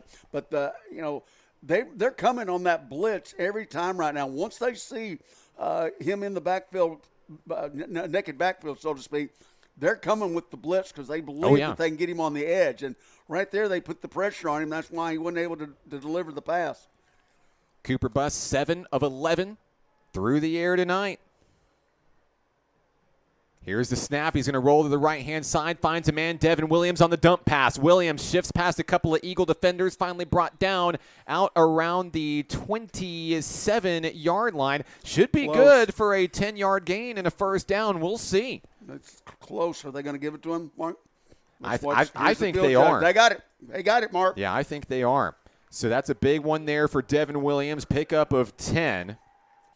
The pass going out again. Once again, hey, stretch harness. Here he goes. Here's the handoff, and he's going to go down the field. Peyton Harwood turns on the Jets, enters the video game cheat codes. He's into the promised land. Touchdown, Cobras. And that's a huge one, and it would be really good if it wasn't going to come back. It's coming back. It's holding. It's coming back. They're going to watch that one on film this weekend, Tracy, and they're going to be like, oops, we shouldn't have done that. 8 o'clock here at Fountain Lake Charter High School. This is Fountain Lake football on your home for the Cobras. 92.9 KVRE, online at kvre.com, and on iHeartRadio representing Hot Springs Village. No, they're going to call Harness because they said that he wasn't lined up on the line of scrimmage, so we didn't have 7 on the line of scrimmage, and that's what they're talking about. Let's see what boy, he is getting an earful over there. Let's see what the call is, though. First things first. But, boy, is he getting an earful right now. Man. So it's going to bring everything back to around the 28-yard line. Hold on a second. They're waving the flag. Whoa! Holy cow!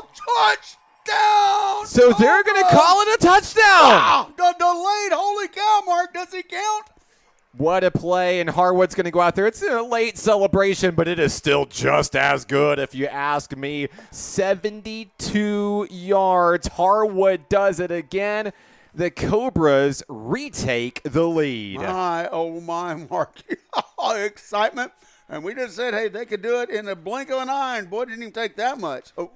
And we talked about, hey, Peyton Harwood chasing a history. He's just a junior, and he has the opportunity, and it's a real opportunity, to become the leading receiver all time in Arkansas high school football history, all divisions, all of them. Boy, look at that, Mark.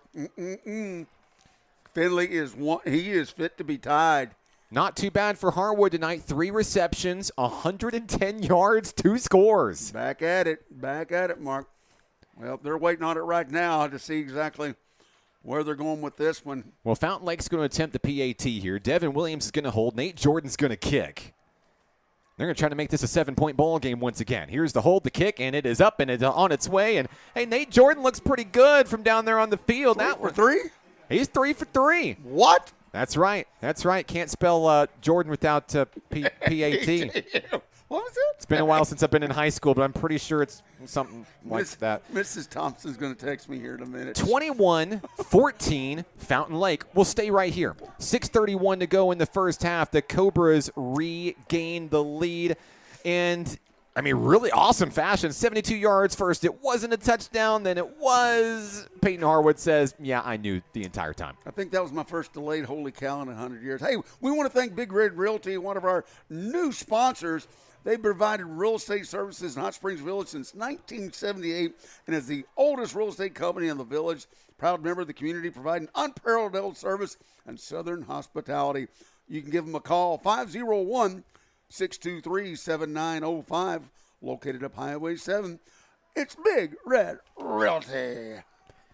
All right, so Cutter Morning Star is going to get the football back here, Tracy. I mean, we think, unless there's going to be some shenanigans down there in special teams, they've been working a lot on it this week. But Fountain Lake's got the football teed up at the 40-yard line, now maybe feeling a little bit more comfortable here. You know, they've scored 2 touchdowns in a row and, you know, really just brought this thing back within its own wraps here at home. I'll tell you this much, no, the crowds, whether you're wearing red, white, and black tonight or you're down here wearing purple, gold, and white tonight, everybody's having a really good time in this one tonight. You know, I'm telling you what, Mark, this is a homecoming atmosphere, so to speak. The fans, I mean, both sides, I'm going to give credit where credit's due. Both sides, it is packed out here tonight, all the way down to the end zones on both sides. A great environment for a Friday night under the lights. Nate Jordan ready to kick. Nate Jordan, by the way. It's an onside kick. Here it is. It's on its way, but the Eagles are going to scoop it up, and they're going to grab it around the 33 of Cutter Morning Star. Eagles secure the rock, and now Jacob Smith and the boys are going to come in and see if they can even this thing up once again before halftime. And, of course, we talk about halftime. Remember, Cobras won the toss. Cobras get the ball to start the third quarter. Cutter Morning Star has done well, especially in the first couple of drives of this ball game, to really kind of milk and run that clock. Can they use 6:31 to punch one into the end zone? That might be the strat here. Well, a lot of laundry on the field so far. Let's see if that trend continues with the offense for Cutter coming back out. Jacob Smith in the shotgun, 1st and 10. He'll quick pitch to the right-hand side. It's Del Rio who makes the grab, and he's brought down from behind. A big tackle there made, only a 2-yard gain. I see a flag, Tracy. Yeah, he's going to get him for horse collar. Yeah, it's going to be a horse collar tackle. Right. Got him down from behind, but it was by the neck, and last I checked, you can't do that. Yeah, but you know what? Hey, give credit. He was up on him real quick, and he just happened to have the arms a little too extended up high. Gambler was on top, but you know what? It was a great pursuit, though, that caught him, and just happened to be that horse collar. Hey, look, he'll learn. He'll learn from his mistakes, but still a great play. Just, but yeah, once you, like you said, Mark, cannot reach above around that neck area. That's a no-no. What a stat line for Santiago Del Rio tonight. 7 carries, 10 yards, 2 touchdowns.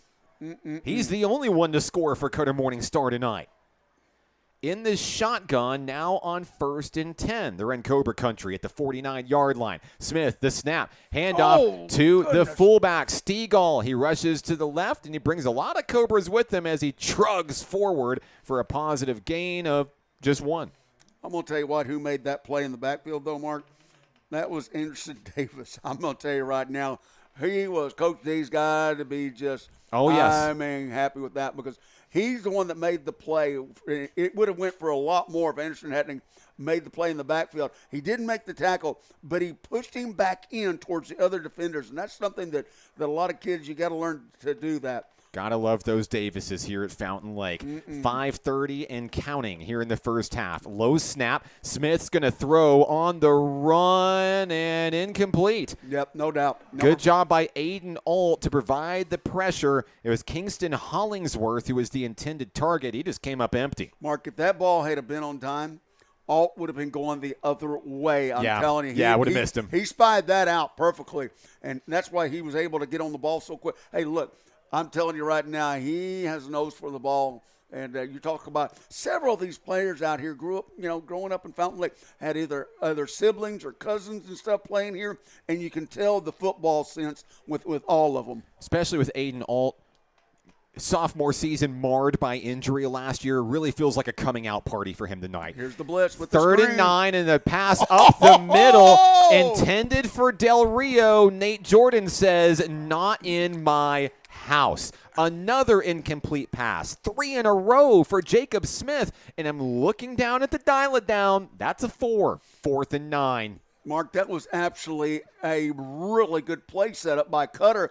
They let everybody through just like you're supposed to do on a screen. But Jordan said, wait a minute, I've seen this before, and he was the one and only one, but it worked. And sure enough, 4th down, huge right here, because if we turn over here, man, when you talk about field position, the Eagles are going to have to rush to the line quickly. Play clock down to 3 seconds here. They're going to have to get the snap off in time. He goes for it. No, he didn't. No, they don't. They don't. Now, did they called get the a timeout in They time? got the timeout. Yes, they did. So Cutter Morningstar has the timeout. We will take it with them. 21-14, Fountain Lake, 5:20 to go. We're back in a moment on 92.9 KVRE. Back here at Fountain Lake High School, he's Tracy Simpson. I'm Mark Oliver. Battle of the Gorge, Cutter Morningstar, and Fountain Lake. The Cobras lead 21-14 with 5:20 to go. Tracy, you got a scoring update from around town? I know the listeners probably want to know. Big update from over across the other rival game going on. Lakeside, 35, Lake Hamilton, 14. Thank you, Doug. Thank you, Chris. Appreciate you guys keeping up with me over there. And man, oh man. Still a lot of football to go in that one. No doubt about that. And mentioning some of those kids, we're talking about Anderson a while ago. Yes. And of course, the storyline behind that, Coach D, oh my goodness, back on Cobra Field, and oh, what a story behind that. It's so not happy. Fountain Lake football without him, Tracy. 4th down and 9 as we come out of the timeout. The Eagles are going to go for They it. got him! And Smith is going to be wrapped up and brought down. It is a turnover on downs, a loss of 1. Fountain Lake as a unit brings him down to make a huge defensive stop. Mark, after Gambler made the big mistake, now they're going to get him for there's a flag, but they're just Is it going like to get excessive celebration? Yeah, they're going to get Cobras were pretty that's happy just- about well, that one. That's just one time. Unsportsmanlike conduct maybe, or is it just a warning? That's just a warning. That's going to be a warning right here. It's just going to be a warning. First time. Yeah, it's just a warning. It is unsportsmanlike conduct against the Cobras. Look, Are they're getting the football back. They probably don't really care as much. They're going to mark that off against them, Mark. They sure are, Tracy. They're going to give them 15 Not yards a here. warning coming out? Yeah. They're going to make Fountain Lake have to work with the longer field here. Absolutely no warning. Unbelievable. No. Unbelievable. That's going to give Fountain Lake the ball now on its own 35. Here's the deal. I don't think Fountain Lake necessarily cares about the penalty. All penalties are bad. But with 5:14 to go, the Cobras now lead by 7. They punch this in. They get the ball back to start the third quarter. They could almost, and I say almost, for all you paranoid people out there, you can almost set up a checkmate scenario here. Mark, I'm going to tell you what, though. I'm going to go back. The white cap zebra out there, that is, if you take that out of the game where the kids can't celebrate like that on their sideline. For making a big For stop making a big on 4th stop. down. Unbelievable. Cooper Bus with the ball. 1st and 10. Throws a dart across the middle. Harwood has it. Now, I think that's they're going to wave it off. He had it down on the turf at midfield. Then he dropped it. They're going to say no catch. I'm going to go back, Mark, and I'm not going to harp on this. I'm going to let it go up to this. But I'm going to tell you what, when you start taking that out of the game where kids can't – this was on their sideline between the hash marks and and on the sidelines. That is legal territory right there. If you can't celebrate there, then obviously the guy – I don't know. I'm going to leave it at that, though, Mark. Incomplete pass brings up 2nd and 10. Bus takes the snap. No, Flags are we're going to off. fly. Looks like a false start against the Cobras. And boy, oh boy, you get the ball back. Penalty here, penalty there. Guys, just take the early Christmas present and keep moving Mark, forward. That's what happens, though, when you're playing the game, though, Mark, because once the refs step in and dismantle the game in that instance, you sort of lose contact with what's going on right now. Coach has got to reel them back in and just go, hey, look, let's make a good gain right here. I mean, we still got over 5 minutes left in the second quarter, okay? 5:09 to be exact here, and the Cobras have a long 2nd down here. 2nd down and 15 from their own 30-yard line. 3 wide to the left. One to the right. Williams next to Cooper Buss. Buss takes the snap, looking for Case Hare. Catch is made at the 30. Hare eludes a few defenders, trucks another. One man to beat. They'll get him, but Hare is into Eagle territory as he's brought down at the Cutter 43. Mark, I'm going to tell you what. This started, though, with the offensive line giving Buss enough time. Buss going through his progressions. Left, no. Middle, no. Hare open. Let's go. And sure enough, for a first down. That is the definition of growth as a quarterback. 27-yard gain, Buss to Hare. The Cobras are on the move. Quick pitch, Devin Williams looking for the sideline. Wait a minute. He was brought down by the neck. Now, that was a flag when the Cobras did it. It's not now. Oh, Coach is on fire. Well, there's a sideline judge right there that saw it, though, Tracy. Well, let him take his glasses off first. Let's see. Or wait a minute, he didn't have his glasses on. No, the problem is he's wearing his sunglasses at night. Well, Corey Hart may say that best, but we got another cramp going on right now. And once again, it's still a little humid out there, and everybody needs to gather up, and get control of this game. That one penalty was one thing, but now we got a little bit of loss on downs. Here comes Coach. It's a cramp. They're working on it right now. And I believe I can't see that number, Mark, but if the Cutter fans are listening, he's okay. It's just a cramp. Tracy, I was focused on the game, and I really didn't see who came in behind me here in the booth. All I know is now there is a Fountain Lake Cobras hat on my head. These are sick. It's jet black with the black silhouette of the Cobra. I mean, I've been given gifts all night here in the – it feels like it's my birthday. Shout-outs to my wife, Hannah. Hey, babe, it's Mark. Hey, listen, I'm bringing another hat home. You can't stop me. It's really cool. I haven't got nothing tonight. No, don't you shut up, Tracy Simpson. You liar, pants on fire. You got one too. Okay. Here, he's back up, gang. He's back. No, I'm about to shove a piece of funnel cake in his face. Let me see some of this right I quick. didn't get anything. Number Yes, 21's back up. He's got a cramp. Of course, that's one of their players. Let's hope. Well, it's one of their key players, Tracy. The big fullback, that's Stegall. He's been a force, and boy, he looks like he's really having some trouble out there. He's really struggling to get off the field, took a big hit out there. We've seen a lot of really big hits. The one key to Jacob Smith, the quarterback, early in the first quarter, he was able to bounce back, and we hope that Stegall can as well because he has been a huge part of this Eagles offense. And remember, it's week 0. We still have a long way to go. We don't want to see anybody getting hurt tonight for either team. I got to thank Boyd for bringing me up. I don't even know what hall I got up here now. Boyd from the concession stand, young man. Way to go, buddy. Appreciate that.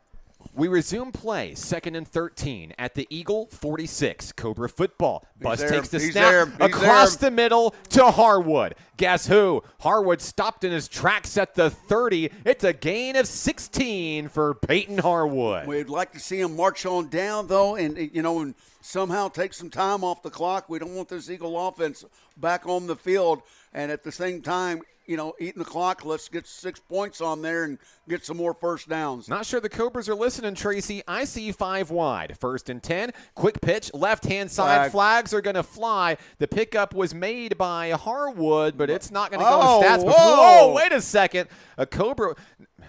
Tracy. He's looking the other way now. He's looking straight at it. He's looking straight at it. Stop. We got to explain for the fans out there. After the play, an Eagles defensive lineman slings down Fountain Lake's number 67, and the head official says, we're going to let you play. Yeah, well, I thought he was going to pull a flag out. I think he pulled out a Baby Ruth or something instead.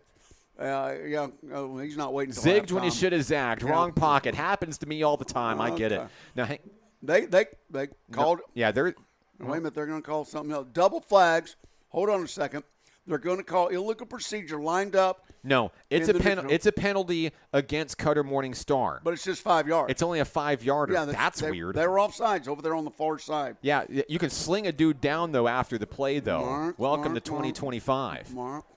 He can't hear me, but he will be able to go back and listen because this dude's going on YouTube thanks to the KVRE crew. We're getting bigger these days. Way to go, Steph. 4:15 to go here in the first half. Cobras lead 21-14. Bus the snap. Has time. Throws to the right. Has Williams. Williams with a little spin move down to the 15. Wow, that flag came Flags from. fly. Boy, he chucked that thing in the air. That's had some hang time on it. Yeah, there's a flag on the play. This one looks like it's coming back as well. Boy, the laundry. It's everywhere out there tonight. They heard it was construction night. They're like, hey, we brought some yellow as well. How did he threw that? I'm not kidding you, gang. He threw that thing 17 yards, and the other official was right there where he threw the flag. He rainbowed that thing. Oh my God! He played right field in baseball. Well, I'm telling you, the officials. Look, the officials. Shout outs to the officials. They work hard in the off season as well. I guarantee he's been working on that in his backyard. That was he threw that. No kidding. Now the other official was right there on the spot and didn't call it, but I'm telling you, the back judge threw that thing 17 yards. I mean, I nearly shouted touchdown Cobras. Well, we were in. Yeah. Well, the officials don't play. Here we go. Here we go. 1st and 20. Cooper busts the snap. Home run ball downfield. Looking for Harwood. I did it longer. Touchdown Cobras. 29 yards. Harwood's got another one. Holy cow! I mean, from the moon down to Harwood's hands, 6 points. Fountain Lake in the end zone again. Fountain Lake taking the big lead now. Harwood with his 3rd touchdown reception of the night. He has 5 receptions for 155 yards. I know, Tracy, I know we're supposed to run the clock out, and but why not just score? That's what they said. Well, that's what they did. Oh, Nate Jordan's kick, it just barely gets over the middle, but it's there. It's good. We got to keep it right here. Yep. 28-14. Fountain Lake has now doubled up. Cutter Morning Star in the second.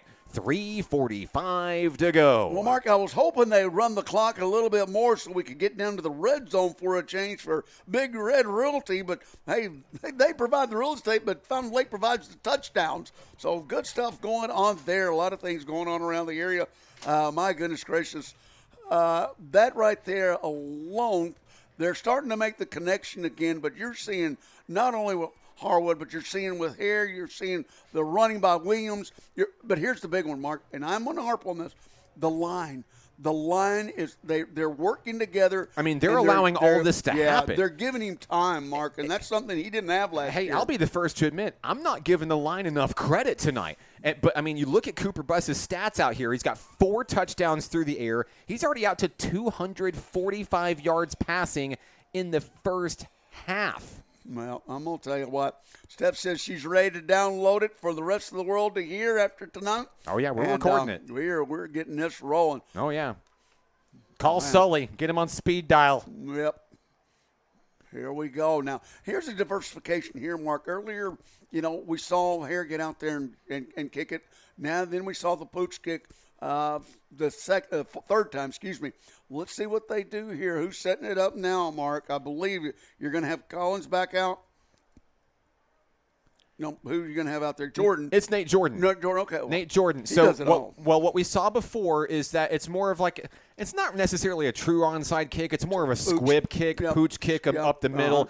I expect to see this one drop, kind of like how that flag dropped, probably out around the 30-yard line. That's where he's going to try to place it and just take away a return. Yep, that's he's going to try to just get it in the air, let Cobras get to it. Oh, no, it is an onside kick. It's live. Oh, he got it. That was close. The Eagles are going to jump on top of it. Looks like they're going to stop down. They'll spot him at the 41-yard line. Cutter Morning Star has 3 minutes, 44 seconds to try to get back on the board before halftime. Now, if you're Fountain Lake, you can't get comfortable here.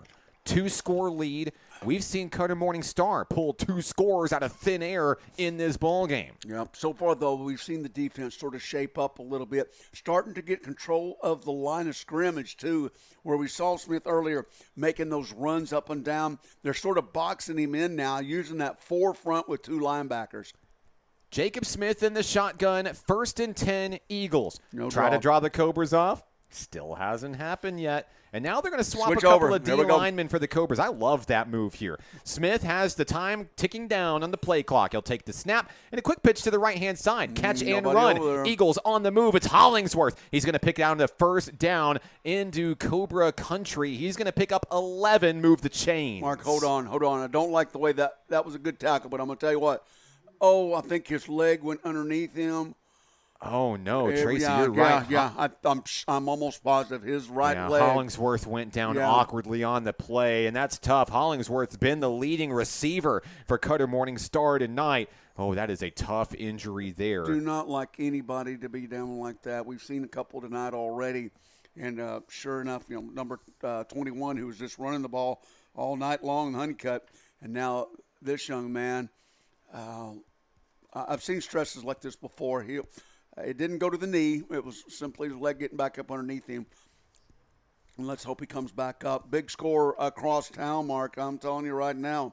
Whereas Lake Hamilton had at one time been up on the Lakeside Rams. Now it's 35-14.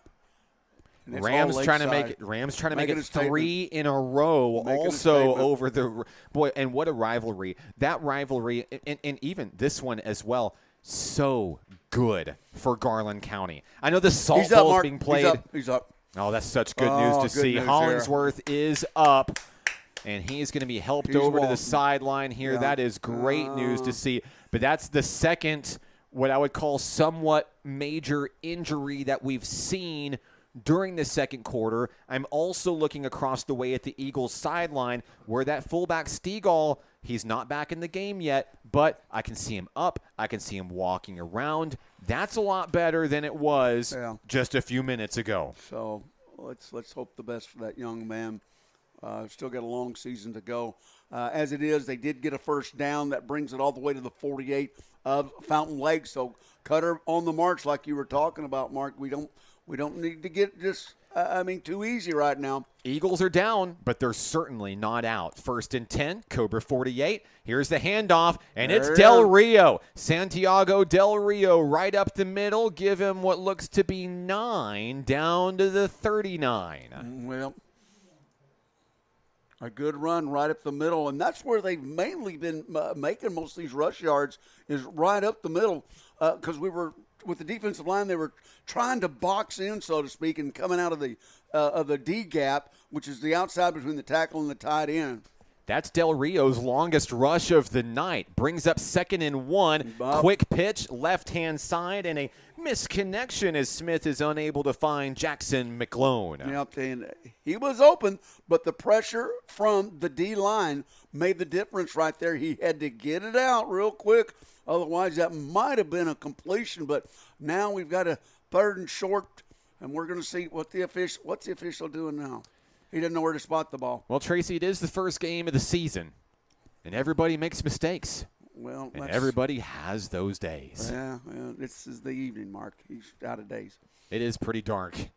That guy just went up again. He just went up again. Handoff to Del Rio up the middle on 3rd and 1. Finally, a flag. I knew it. A late flag flies here. Yes, he absolutely. The line judge threw that one 17 yards, whereas the back judge was right there on the penalty and didn't even throw the flag. But, yes, once you cannot pick up a defensive player and throw him down like it's whatever form of wrestling they've got these days. It's unsportsmanlike. So they're offsetting unsportsmanlike conduct. It's your favorite thing. Remember those exist. Oh my aching back. You can do bad and you can do bad and it makes it good. Yeah. Well, yeah. I've been to 3 county fairs. 2 wrongs make a right. Yeah, 3 county fairs and a roping, and I've never seen nothing like that. They've got to come up with something better than that. Shout outs to everyone that has not turned us off. We're having a really fun time up here. Can you tell we've really been waiting for football season to come back? Yeah. So it's 28-14 Fountain Lake. Now on that play, it was Del Rio who rushed up the middle, came up empty for no gain. So we're looking at 4th and 1 for Cutter Morningstar. 2:52 to go in the second quarter. And my goodness, the final 4 minutes of this second quarter I mean, we're not even halfway through those 4 minutes. It's felt like an eternity. We've gone an hour and a half, Mark. This is It's going to be fine. a long It's one. fine. Where else would you rather be than right here watching Fountain Lake football, their 50th year? 4th and 1. The Eagles are going to go for it. Smith the snap. Handoff Del Rio. He dives forward. Did he get it? Oh, it's so close. I don't think so. Coach Matt Richardson says no, but what does the officials say? Here we go. The spot is so important. No, the There's Cobras. the The spot. Cobras think they've got the They football turned it here. over. They turned it over. Fountain Lake comes up with another big turnover on downs. What a huge momentum killer! The Cobras come up strong. Once again, Nate Jordan in on that big hit along with O'Brien, and sure enough, this all goes back to that Fountain Lake defense going to the ball, because these Cutter Morning Star players, they can really run hard, and it's not been just the first tackler going. It's taken 2 and 3 getting after it, and sure enough, the gang tackling is what's working tonight, and that turnover on downs just proved it right there, Mark. Fountain Lake with an excellent opportunity here, already up 2 scores. Cooper Bus is getting the rock. 1st and 10 from the Cobra 39. They have 2:44 to go. That is a long time. Here's the snap. Bus is going to take it. He's right in the middle. Rolls right to there. the right, looking for a man downfield. He'll just take it himself. He's going to run straight out of bounds. A nice pickup there for Cooper Bus. Let's see where they spot him. They're going to spot him out at the 47-yard line, gain of 8. Yeah, good gain right there, but that's something that coach he closed his eyes. You don't want to see him scrambling too much. He's like, please, no. Yeah. Please let it be okay. But that just proves, hey, right there, he got out of bounds without taking the big hit, and that's some improvement that we've seen last year. Cooper, not that he's scared, he'll take on a defender, but getting out of bounds, stopping the clock, that's some of that self-awareness being on the field, Mark. 5 wide for Bus and the Cobras. 2nd and 2. 47-yard line. Bus is going to take it right up the middle. He's going to dive across the midfield stripe. Picks up the first down easily. Gain of 5 for number 5. Cooper Bus. Mark, once again, the D lineman pulled. Okay. A Cobra player is going to come out on the play. He His pulled helmet came off. He pulled it off, Mark. I sat there and watched number 62 for Cutter pulled But his here's helmet off. here's the really fun thing. You can do it as long as the officials don't see it. Well, he's got his sunglasses off now. You told him to. Okay, let's go. Here we go. New set of downs for Fountain Lake. They're inside Cutter Morningstar territory, leading 28-14. Tick-tock glows the clock. Look at this. 2:12 to play in the half. Look at this new lineman, Mark. 3 in the backfield. Yeah, new formation here. This is the first time we've seen this tonight. Handoff Case Hare. Hare is going to get some blocking. Running to the left-hand side. Hare is a dangerous weapon with the rock, and a flag is going to fly. I'm afraid that this first down run is going to go for nothing. They're going to call holding. I'm going to They're going to bring it back on now. holding, I'm pretty sure. Yeah. It is going to stop the clock with 1:59 to go. Oh, boy, that Fountain Lake pulled one out of the playbook, and it looked really, really good. They're going to wish they had that one back. Well, they're going to call him, no doubt about that. But here's the deal. Offense needs to go ahead and get set up, need to play in right now. That's right. Don't wait for the officials. Look, it's a flag. It's You know it's holding. Everybody in the stadium knows it's holding. Just get ready for the next one. But here's the deal. They're going to get it from the spot of the ball, which was almost 6 yards down the field. So it'll go from the spot, and it'll come back down just about, it should go around. It's across the midfield stripe. 48-yard line. 48-yard line of Fountain Lake. The Cobras have a 52-yard field ahead of them. Coach heard us. He already had the play in, Mark. 1:59 to go. 3 wide to the right. 2 to the left. Bus ready for the snap. It's on its way. Low snap. Bus takes it. Throws the home run ball downfield for Hare. Oh, yeah, you can't do that. Oops. Hey, and Tracy, here's the deal. So, yeah, it's a pass interference penalty against Cutter Morningstar. Jace Lambreth, here's the deal. Lambreth had to do it. You had to do it. Otherwise, it's 6. Case Hare was going to be in untouched. Yeah. I know I said before all penalties are bad. That's not necessarily true. That's actually a good penalty for Cutter Morningstar. That saved a touchdown. That was some smart ball play on behalf of that Cutter player, that young man. That's a leadership decision there. Man, right there. Yeah, otherwise, you're right. That's Lambert's smart thinking right there. I mean, going behind 3 scores, Fountain Lake gets the ball to start the third. You had to do it. And he was in the end zone for all practical purposes if he hadn't have done that smart play on behalf of the defense. But here we go, lining up again. And 7-yard line, Mark? New set of downs, 37-yard line, 1st and 10 for the Cobras. They send a couple wide to the left, but they're going to keep this 2-back formation protecting Cooper Bus. These end up being blockers for the quarterback typically. Yeah. Handoff, and this time, is that Aiden Alt running the my goodness! That's Peyton Harwood! Wait a second! Harwood, he can run the ball? He sure can! He's all the way in! It's a 37-yard, a 27-yard touchdown run for Peyton Harwood. Holy cow! My goodness gracious.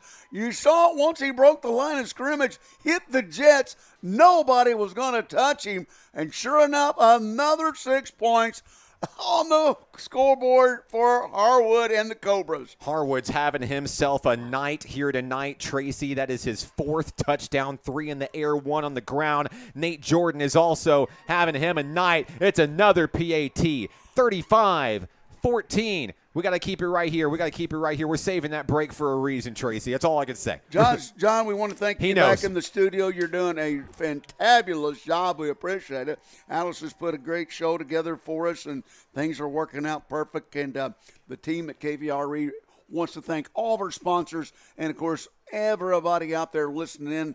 We certainly can't do this without you. 16 years of doing this. Mark and I are trying to get it right. Well, the team at KVRE's really got it right, and we're just along for the ride, huh, Mark?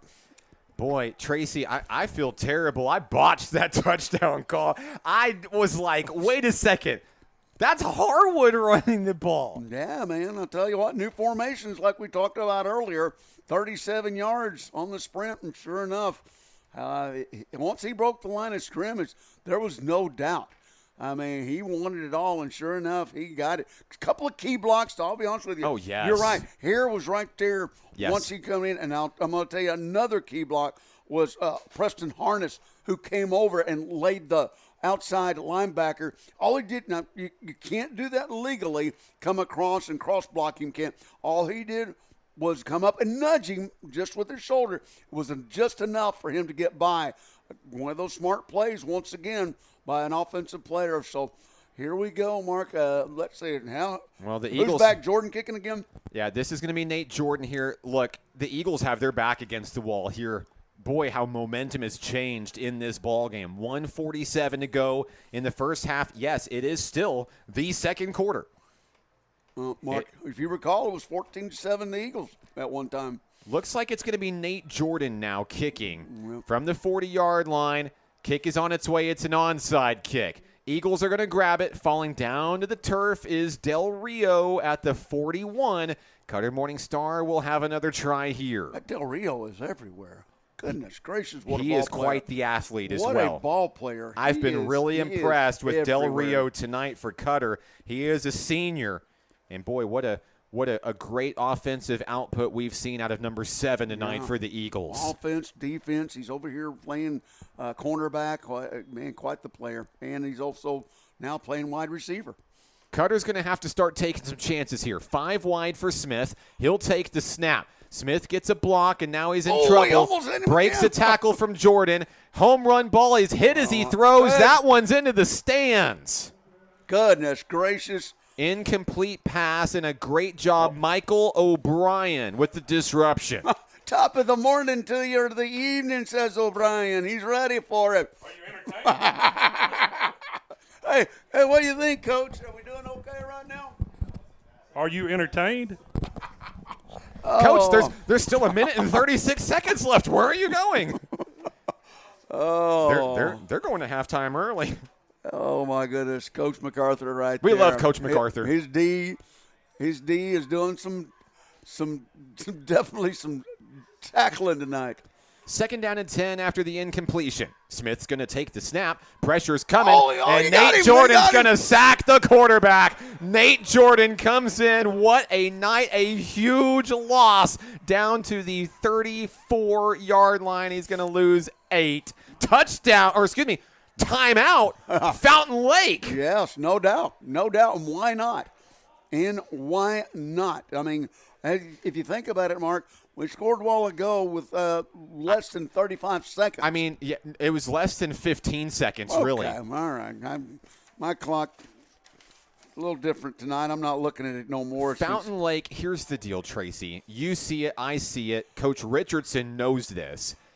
The Cobras want to come back and make a statement tonight. It's nothing against Cutter Morning Star. It has nothing to do with the Eagles. But they've worked so hard this offseason. They want to make a statement to this fan base tonight that we are back, we are bigger, we're stronger, and we're better than ever. It's the 50th anniversary of Fountain Lake football. It's time to shine, baby. Well, and they're making a statement tonight, but, hey, this is only one half. Anything can happen. There's still a lot of football to go in this one. I know these Eagles. They're not going to lay down. That's for sure. If we've learned anything through the years, Coach Finley's one of those guys that, look, he was a tough player back in the day, and he's been a great coach. And he's coached against Coach Richardson several times at other schools and stuff, so he knows the scenario. He can't let up yet. Cobras lead the Battle of the Gorge 35-14. Jacob Smith takes the snap on 3rd and 18. Hit as he throws. It's incomplete right up the middle. Pass intended for number 5, Anthony Bulkow. And he did get hit again. He sure Goodness did. gracious. Jacob Smith Come on, took get up, another son. one, and he is slow to get up, Tracy. Get up, son. Get up. It's the 16th pass goodness. attempt of the ball game for Smith.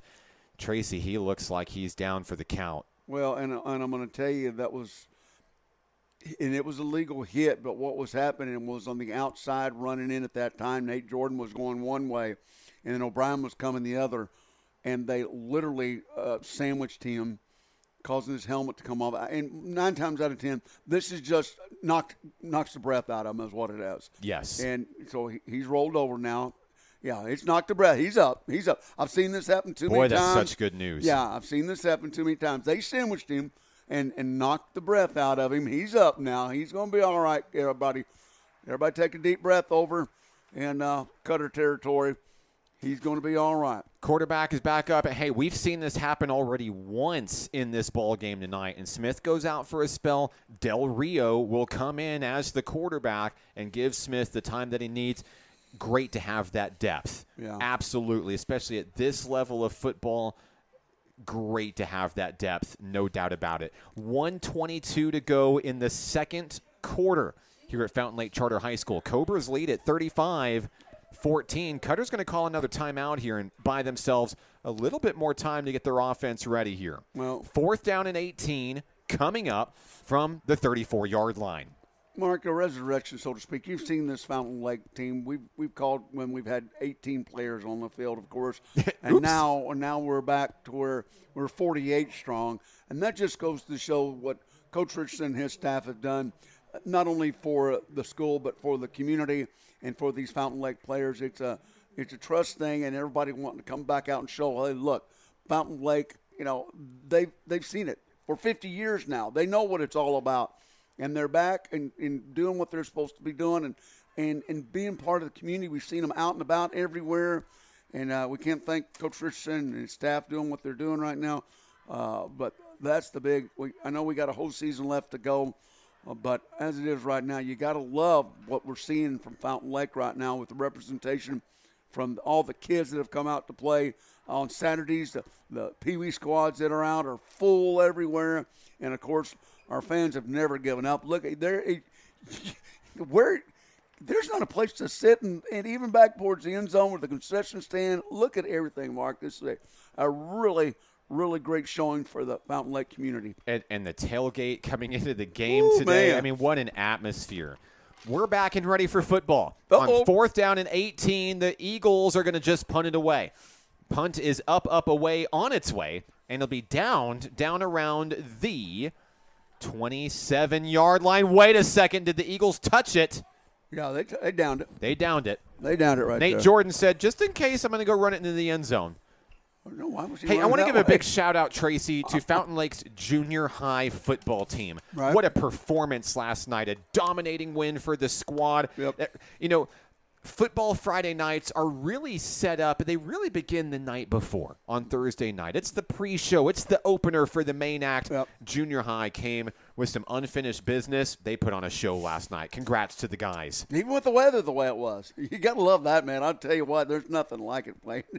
And I'm glad they got the game off. There were several games canceled around the area in Central Arkansas. That's right. So, hey, what are we going to do here, Mark? Well, We the lined Cobras up. have the football. 1:10 to go. They've got another opportunity to punch in another score. Bus the snap. Pitches it off to Case Hare. Hare's going to make the catch and run down all the way to the 44-yard line. Give him 16. That should stop the clock with just a little bit over a minute left. Move the chains, Mark. Looks like a gain of 15 on the play. Cooper Bus is just rolling right along. Case Hare has quietly had a really good receiving night. 3 pickups, 68 yards. Under a minute to go. Bus is going to hand it off to Devin Williams. Flag's going to fly, and I believe an offensive lineman moved early, and that's going to bring this one back.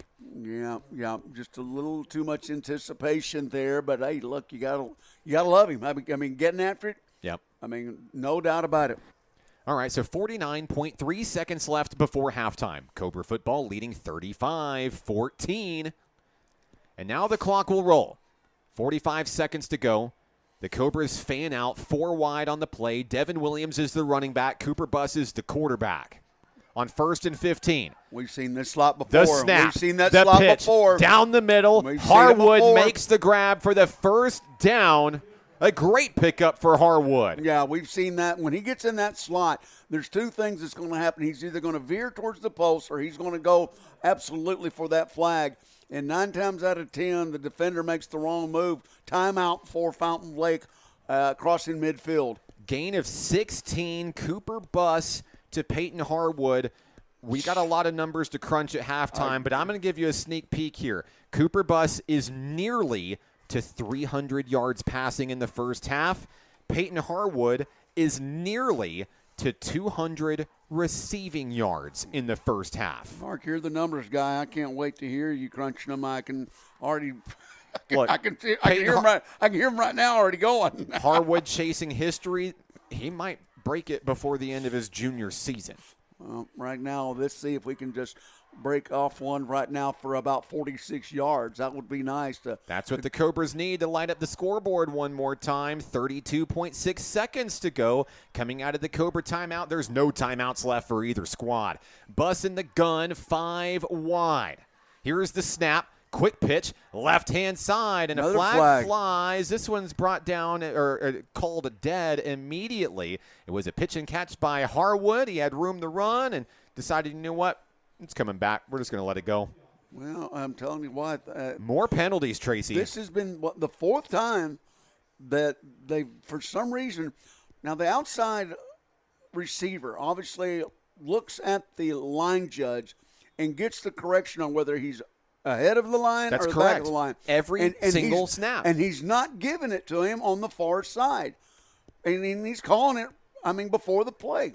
1st and 15, Cobras on their own 49. Bus, the snap, across the middle. He has Case Hare. Hare breaks a tackle. Hare is into the end zone. The Cobras are going to score again. Case Hare, a big one, 51 yards. Holy cow, another 6 points.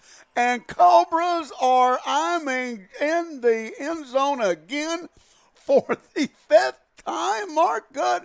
The 6th time. Oh, my goodness.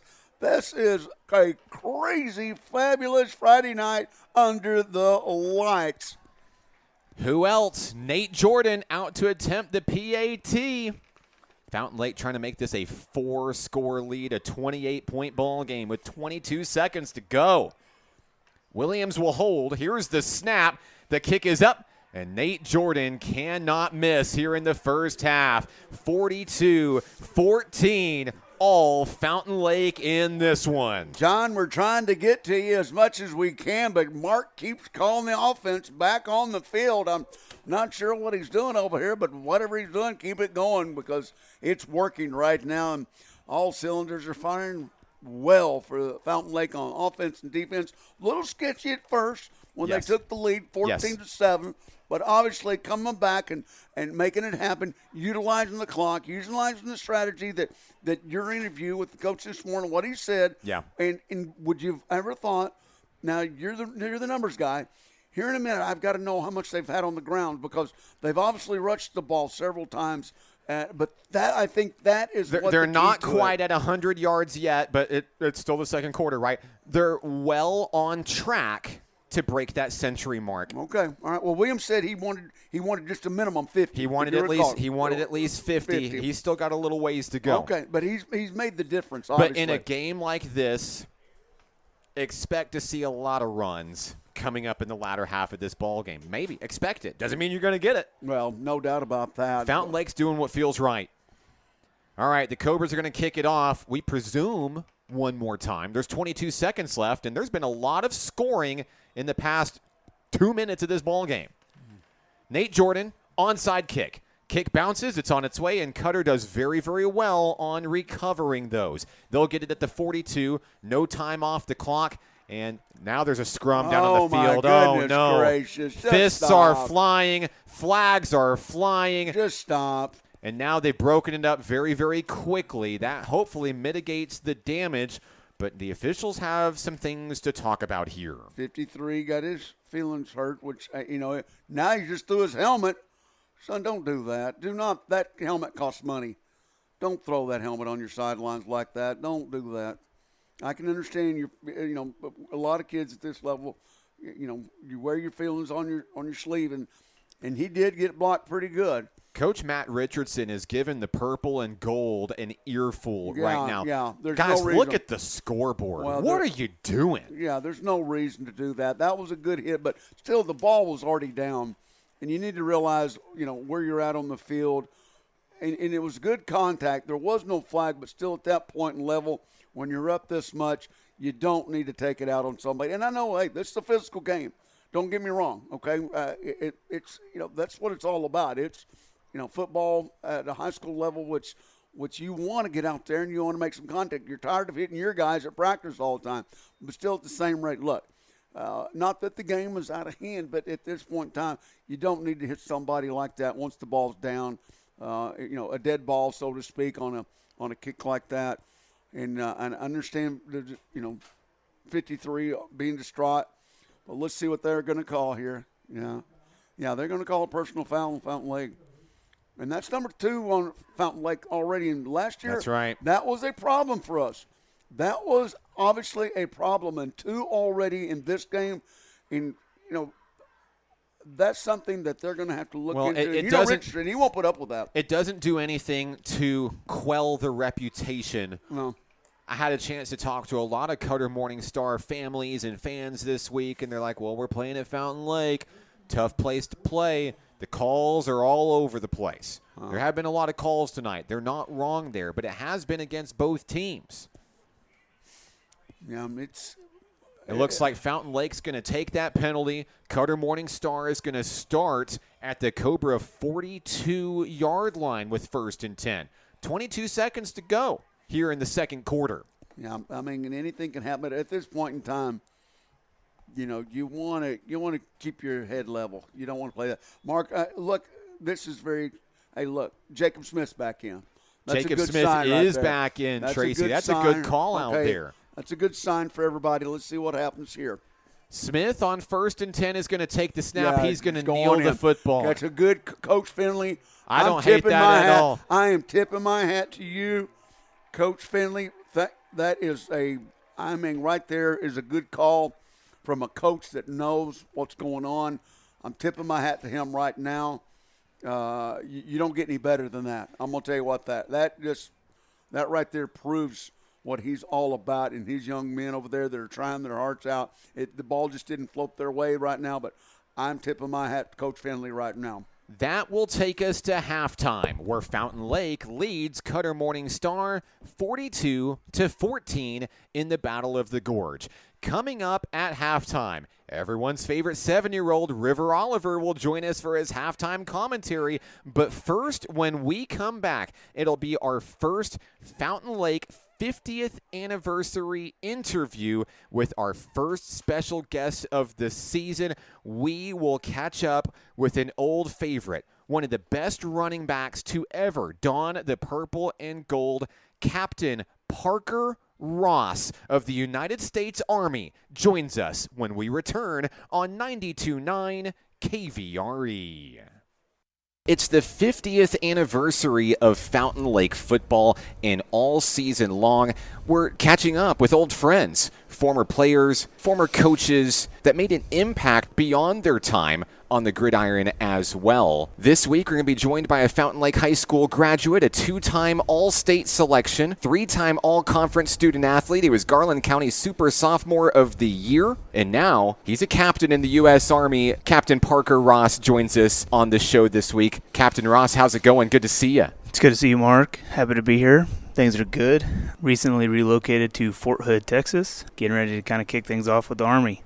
Let's kind of start from the beginning. Tell me about a favorite story, favorite moment, favorite memory from your time wearing the jersey. My favorite time in the backfield would have to be against Harding Academy when I was a freshman in the semifinals when I was playing running back and my older brother Mackenzie was playing fullback. My mom has that picture to this day, and I think that'll probably go down for me as one of my favorite Fountain Lake football moments. Those are memories that you'll always cherish. You know, since your time on the gridiron, you joined the U.S. military, you're in the Army. Tell me how that began for you. I made the decision that I was going to go to West Point. They started recruiting me my senior year to play football for them. So I get to West Point and start trying to play football, and I started to enjoy the military aspect of it. For those who don't know, you can go to West Point for the first 2 years risk-free. So until your junior year of college, you're able to leave, no obligation. The day you go to your first class of your junior year, you've affirmed that you're willing to serve a minimum time to the country in the Army. When I commissioned in 2021, which is when I graduated West Point, I commissioned as a field artillery officer and then kind of just took off from there. Are there any similarities from transitioning from high school football player into military man? What's different? What's the same in terms of the physicality that's required to be successful? When I look around at my peers and those who are successful in the military, not everyone, but a lot of them have a history of sports. I think the lessons you learn on the football field as a young man will carry you through the remainder of your life if you let it, if you really buy in. Mental toughness is one of them. Hot summer days in the state of Arkansas, that's tough. If you can get through that as a young man, the transition to military isn't that much harder. This year you were promoted to captain. Tell us more for those that aren't as familiar with the Army. What does that mean for you? Generally, you commission as a second lieutenant. You spend 18 months.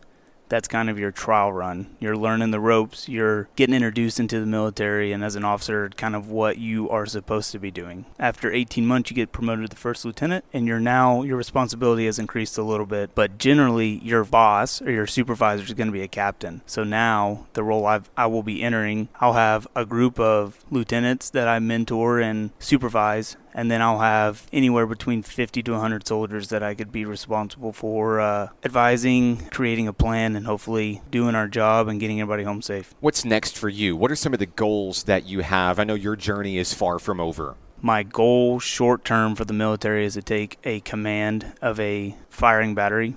That should be coming up anywhere between 12 to 18 months from now. Generally, you're in command for anywhere between 18 and 24 months. Following command, that's kind of where I want to make my decision point of staying in or exiting the military.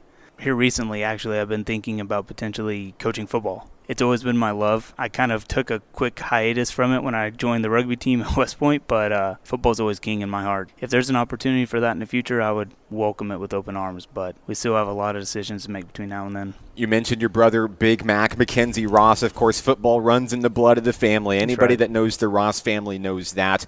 Let's reminisce a little bit, Parker. When you were walking the halls at Fountain Lake Charter High School, who is somebody that you'll always remember as a role model, Somebody that really helped shape you into who you've become today. Mackenzie, of course, was a influential part of my development as a young man. He was a senior when I was a freshman, but I grew up with all of his buddies. David Alford was one of them. I always enjoyed watching him play. Cole Richards was another one of Mackenzie's really good friends that I had a close relationship with. And the age group right above me, Colby Spoon, was always one that I always looked to for sound advice. And defensively, he was one of the smartest football players I've ever played with. That guy knew the game better than anyone else on the field. He took me in when I was trying to learn the linebacker position, and so I would say he was a great role model for me in terms of the defensive side of the ball. What piece of advice might you give to this generation of Fountain Lake football to find success not only on the turf, but off the turf as well? I would say invest in your friends, invest in your teammates. Those relationships will last, and they're super valuable, and I think they'll make you a better team. Additionally, listen to your coaches. Ask them questions. Try to learn about the game. Trust the process. It doesn't all have to happen right now. Keep the faith. You're going to face hard times, and just kind of keep chugging along. Just take the hardship and adversity on the chin and learn from it and keep going. Captain Parker Ross of the United States Army, best of luck to you. Safe travels back to Texas where you're stationed, and can't wait to hear more of your story in the years to come. Thanks, Mark. Appreciate it. All season long, we'll be featuring former players and coaches that made an impact on their time at Fountain Lake Charter High School. This is 50 years of Fountain Lake football on 92.9 KVRE. This is Fountain Lake football on your home for the Cobras, 92.9 KVRE, live online at kvre.com and on iHeartRadio. Halftime, the Battle of the Gorge. Fountain Lake leads 42-14 over Cutter Morning Star. I'm Mark Oliver. We're now joined by the one that everyone has been waiting all night for, the lovable, adorable Mr. River Oliver, the Fountain Lake superfan. River, fun fact, you're a Mountain Pine Red Devil. Shout-outs to Miss DeLeo's class in 2nd grade. And River, when he was getting himself dressed this morning, he says, Dad, I'm wearing the purple and gold. He's got the Fountain Lake shirt. And, hey, remember on the way over here to the stadium, you said that you were going to draw an FL on your chest. Okay, we didn't do it. River, it's been a long off season. I know you couldn't wait to get back. Welcome back, buddy. Welcome back. What's it been like this offseason? I know you've been ready to get back here in the booth and get back to the field on the drive up Park Avenue on the way here to the stadium. He's like, Dad, I remember that. We're almost there. You've watched this action tonight. Tell me your thoughts about the game so far. I like how Peyton Holwood has been getting some good catches and good ones, and he's been doing some great things down there on the field. Seen a lot of it last year as well. Those flashes of brilliance. He's back, and he looks better than ever. He's bigger. He's faster. I mean, that one rushing touchdown he had as well. We're usually known for Peyton Harwood catching touchdown passes, but when he broke out of that huddle and ran for a 27-yard touchdown run, I mean, number 2 can do it all, plain and simple, don't you think? Now tell me a little bit about Cooper Buss. I know you've been really watching that quarterback play tonight. What are your thoughts about Cooper Buss? He's got 4 touchdowns through the air. He's making it look pretty easy, don't you think? Yeah. Now, River, it's been a long off season for you. What's new with you? Anything different that the fans should know about River Oliver these days? I have short hair now. He has short hair now. Of course, if you've ever met River, you know he was the long hair, don't care boy wonder. Mom and Dad finally gave in, right? We finally let you get what you've wanted for a long time. We finally chopped the hair literally the day before school. Hey, looks pretty good. All right, so let's talk about the second half of the game. It's 42-14 Fountain Lake right now at this point in the contest. What do you think that the Cobras need to do? They're going to get the football to come out and start the third quarter. You are really, really good at drawing up the play and what they should do next. So they've got the radio on down in the locker room right now. Tell Coach Richardson and the boys, what should they do when they get the ball back? Cooper Bus should pass it to Peyton Holwood for one more touchdown for the game. Okay, pad those stats and, get him closer to the record. Absolutely. Let's talk about some of those stats a little bit, River, here, because it's been an excellent night for Cooper Bus and the boys. Through the air, Cooper Bus 12 of 18, 327 yards and 4 touchdowns. Your guy, Peyton Harwood, how many receptions does he have tonight? Tell the world. 6. How many yards?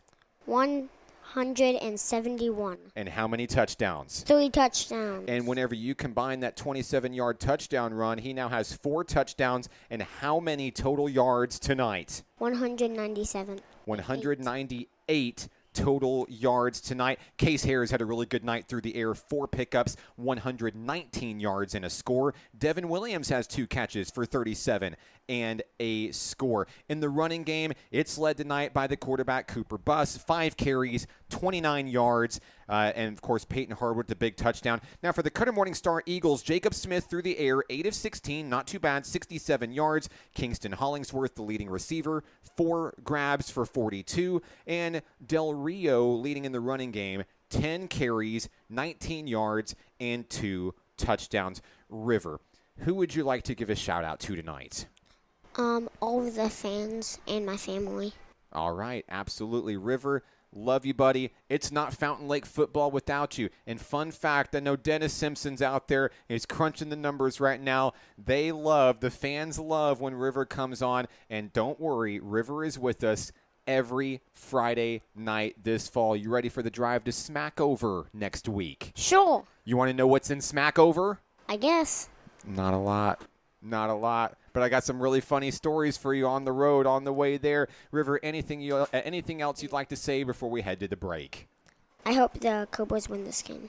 River, love to see you. Glad to have you back in the booth. You make your dad really, really proud. We'll take a break. 42-14, Fountain Lake back in a moment. John Chapman's got scores from around the county and around the conference coming your way next on 92.9 KVRE.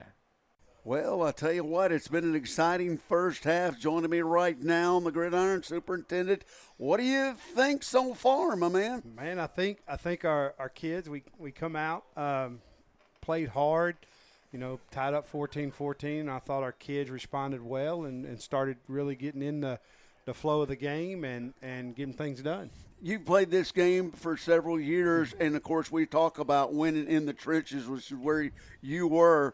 And what do you see right now with that offensive line, the way they've done it? I saw, at first we were just kind of feeling our way, and then once we got into the flow of game, I felt like our offensive line started really moving their defensive line around and giving us some room, holding them out of so Cooper Bus could get in the pocket and throw some nice passes. Right. And you saw several different formations, different from last year. They're sort of growing up in front of us right now, aren't they? Absolutely. Our kids, they look different this year. They look bigger. They look stronger. And, yes, they are maturing, and I'm excited to see this. In reverse and on the defensive side, the strategy was to just go after the quarterback, but then he was making some scrambles, and all of a sudden they boxed him in, and we saw the D-backs sort of playing a little bit closer. That's a pretty good strategy so far. It's working out, right? Absolutely. Defensive line, they were getting upfield at first too much and letting him scramble. Then they started boxing him in where he couldn't get out,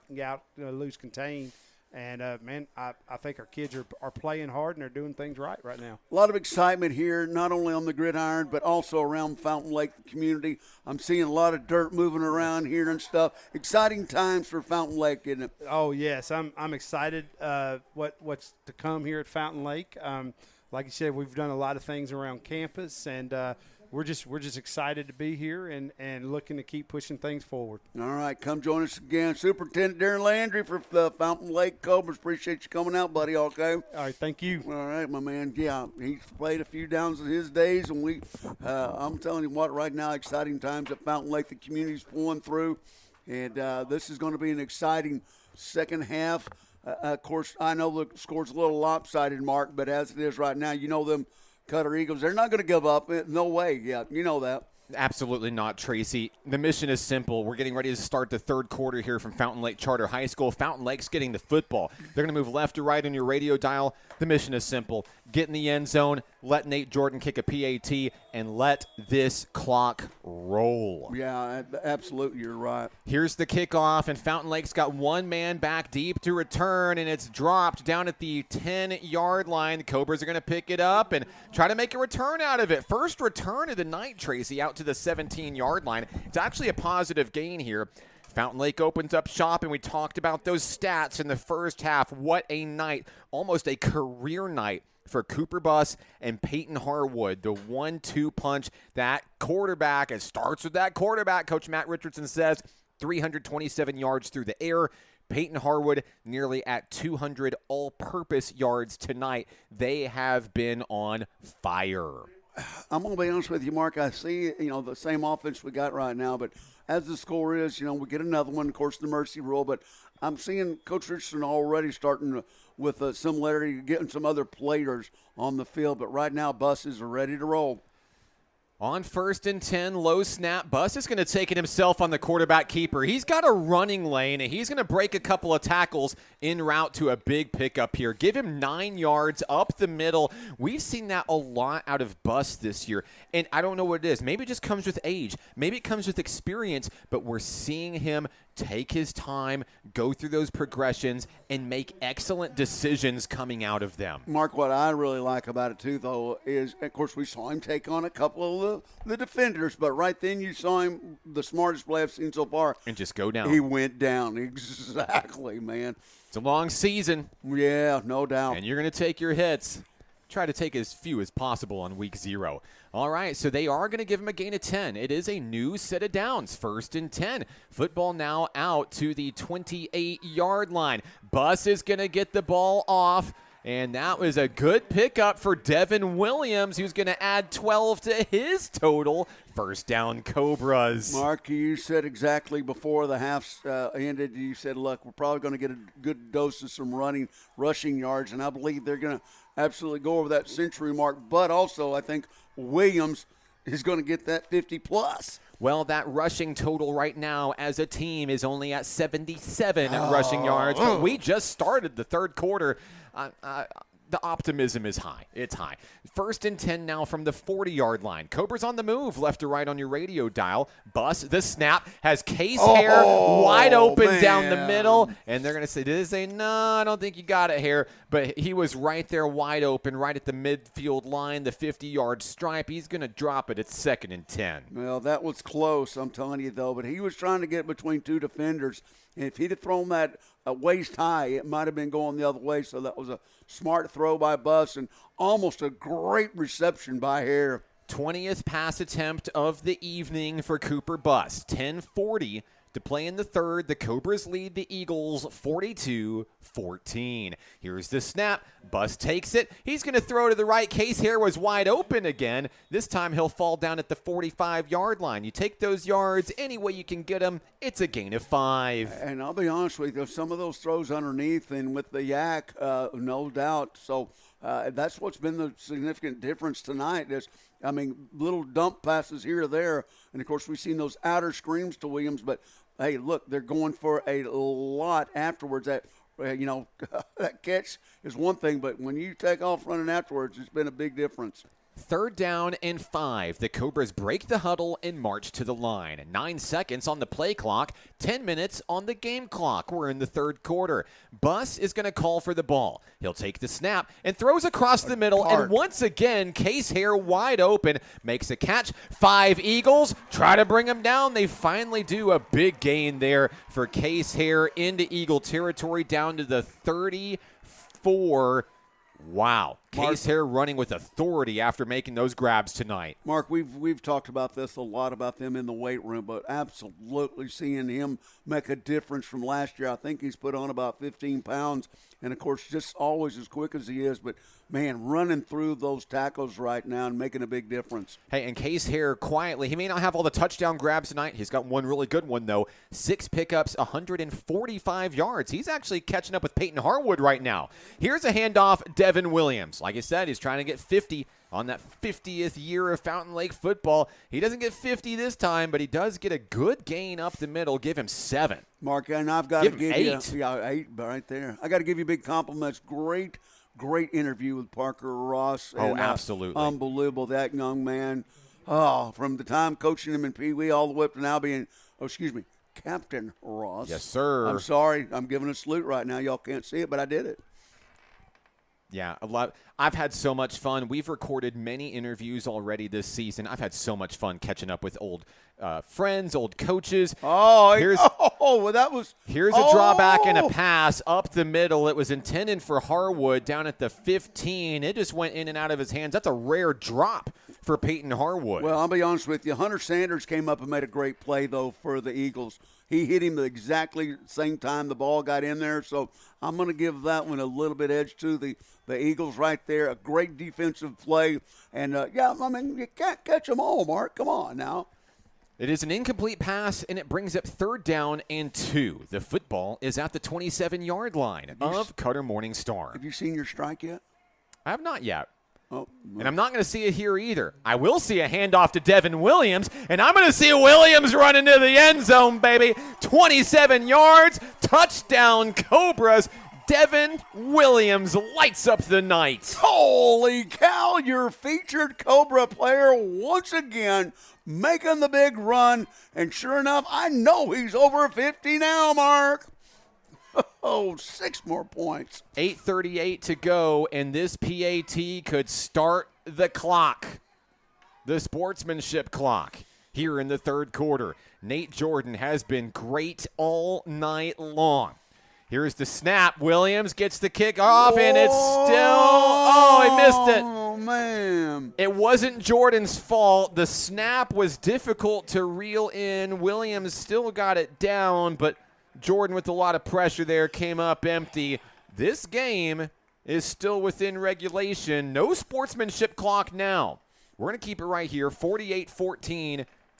Cobras lead here in the 3rd, 8:38 to go. Now, look, I'm not dissing anybody. There's one little thing we're going to work on this coming week. Maybe a few of those snaps. Maybe, as it is, everybody's got room for improvement. And so far, though, we've seen a good game tonight. You know what I was impressed about that, though, Mark? Flags. What happened there? Sure enough, after the first half was just littered all over the field with flags. So hopefully this is a cleaner game coming out in the second half. So Cutter Morningstar, I mean, this I know the score is not on your side, but that's a gift there. And you really – it's a hard thing to do, but as a high school athlete, one of the strongest things you can do mentally is go back in and turn the scoreboard off in your mind. Go out there, play this like it's 0-0, and just start making plays. Cutter Morningstar has shown flashes of brilliance tonight offensively in this Jacob Smith era. First, they've got to secure the football. I assume that the onside kick is coming. It's kind of been the bread and butter all night long. Cheston Honeycutt, huh? What? Nope. No. We've got looking at several players right now. No, this is Seagull. Yeah, Seagull. Yeah, back. That's a good sign, right. though, isn't it? So number 21, Ja'Kaven Stegall, the senior, back in action for Cutter Morningstar tonight. Here's the onside kick, and Cutter Morningstar is going to jump right on top of it. Football at the 49-yard line. Pretty good field position for the red and white tonight. The Eagles trying to fly high and see if they can get another score on the board. Yep, sure enough, right now with good field position. Defense, can they come up and be stingy like they were after those 2 touchdowns that were scored originally by the Eagles? But with that good field position right now, Eagles have a little bit of breathing room to come out, and Smith's ready to go. Let's see what happens. And Tracy, all of those Eagles players that we've seen, exit due to various injuries throughout the night, they all look like they're back on the field for this drive. 1st and 10, Smith takes the pass, and he's going to pass over to the right-hand side, intended for Del Rio, and it just dropped in and out of his hands for a heartbreaker. Incomplete. Man, that was a good pass. He just took his eyes off of it at the last second. Once again, you young receivers out there, follow that ball in. Your receiver, you run after you catch the ball, so just watch it in, tuck it, and then take off. But incomplete pass there, 2nd and 10 from the 49. Smith in the shotgun, no running backs beside him. He's going to take the snap. He has time in the pocket, throws, and has a wide open man. It's Spears. Spears runs for a first down and then some. Spears down the sideline, and he's broken up as a touchdown-saving tackle coming in from Fountain Lake, but he runs just shy of the 20 to the 21. A big pickup for the Eagles. Once again, the Eagles aren't going to give away. I'm telling you right now, they're going to give it all they've got. They've got something to work for. I know Coach Finley's looking at maybe some new offensive positions, new offensive game snaps. So let's see what happens here with this Eagle offense. That's the biggest play of the night for Cutter Morningstar, a 30-yard pass. Here's the handoff to Del Rio. He's going to pick up inside the 10, looks like down to the 9-yard line, move the chains, an 11-yard gain, and just like that, they're knocking on the door. Eagles have first and goal. All right, this is the time, though, we've seen this before, when the defense got a little stingy.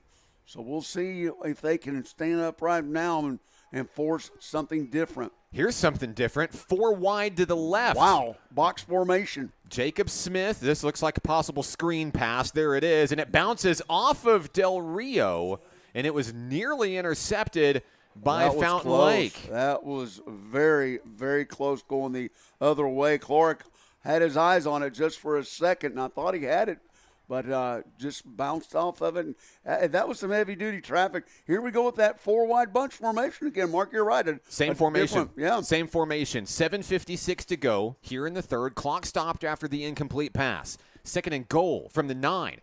Jacob Smith takes the snap. Looking, throws, looking for the end zone, and no, it's going to be brought down just shy. And it looks like the stop will be made around the 5-yard line for a gain of 4. Big hit by Cannell's over there on, you're right, after the catch. He was right on it. So a big, big hit right there and stopping him in his tracks. But still, though, close, very, very close. Cheston Honeycutt, the receiver, picks up 4 yards on the play. Third down and third and goal from the 6. Smith takes a low snap, throws on the run, has a man, and it is nearly intercepted by Preston Harness in the end zone.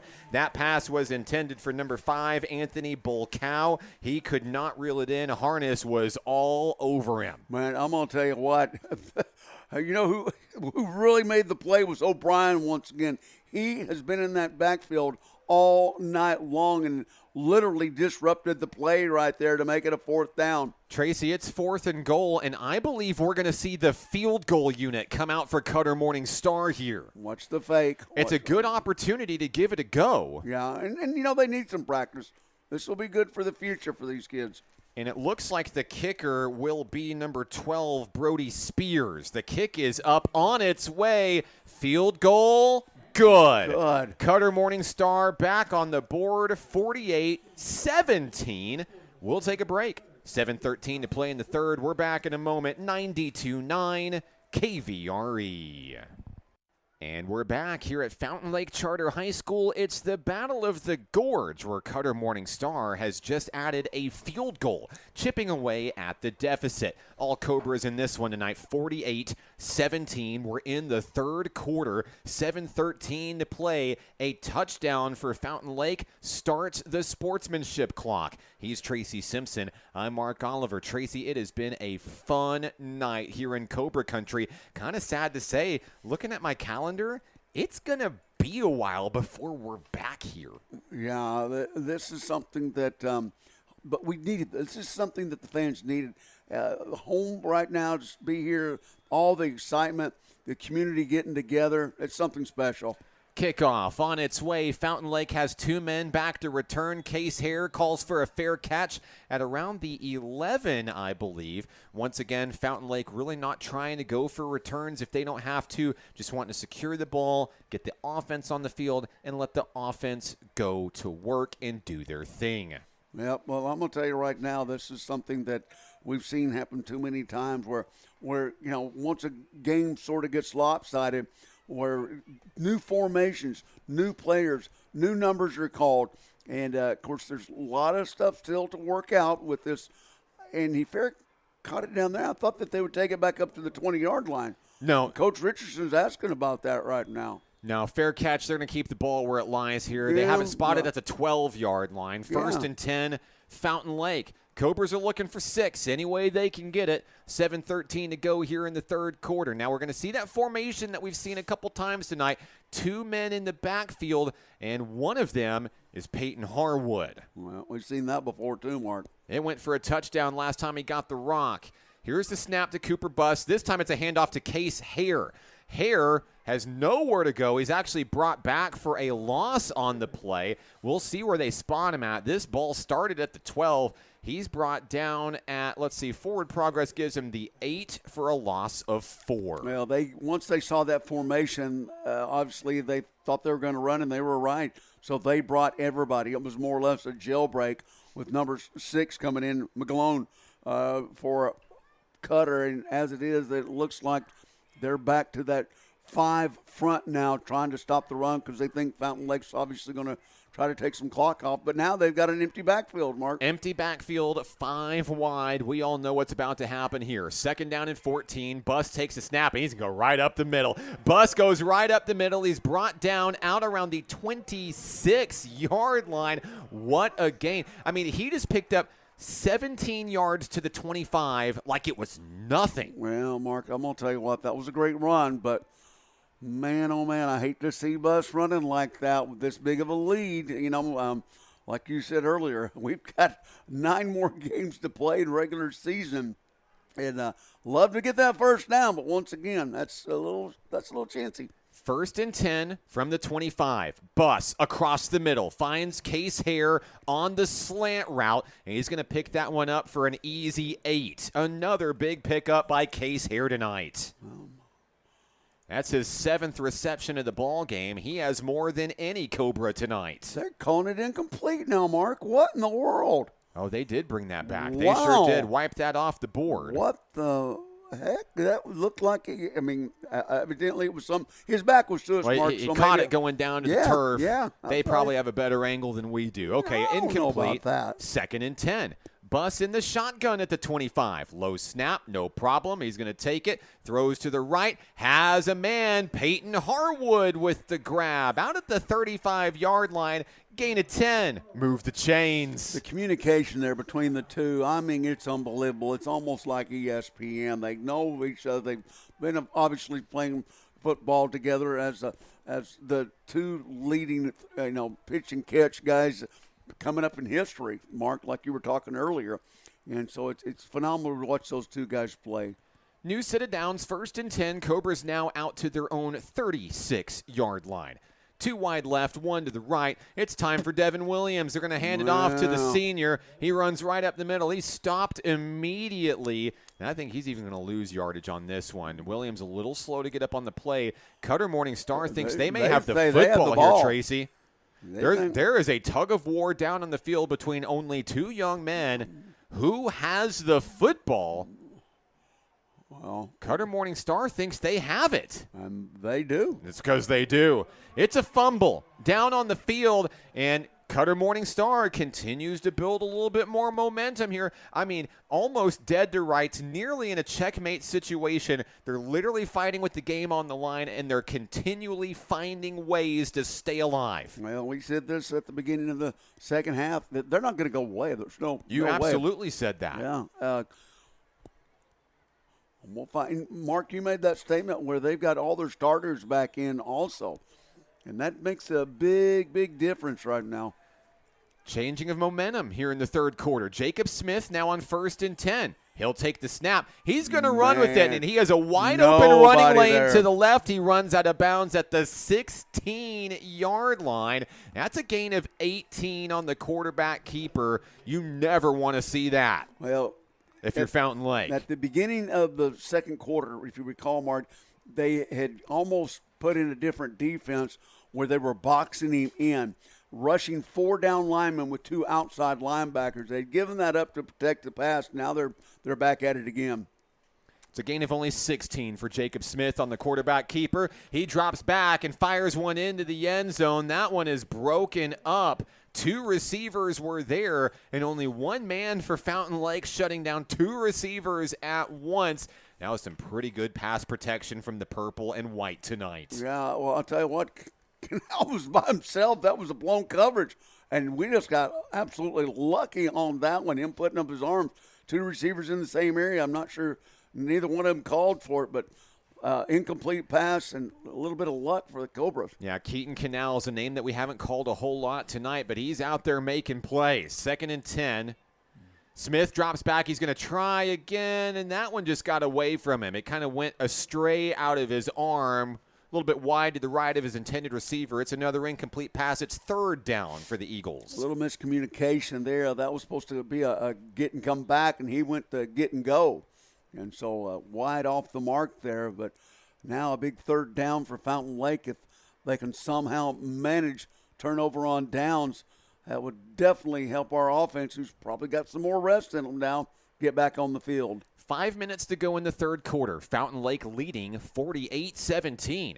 Cutter trying to mount a comeback here in the 3rd. Jacob Smith takes the snap on 3rd down. Pressure's coming. He rolls to the right, fires back toward the middle, and he's got a catch and a move inside the 10-yard line, picking up the 1st down. I believe that is the first reception of the night for number 9, Aiden Denham, the sophomore, and he came up clutch for the Eagles, bringing up 1st and goal. Once again, Smith just very maneuverable in the pocket.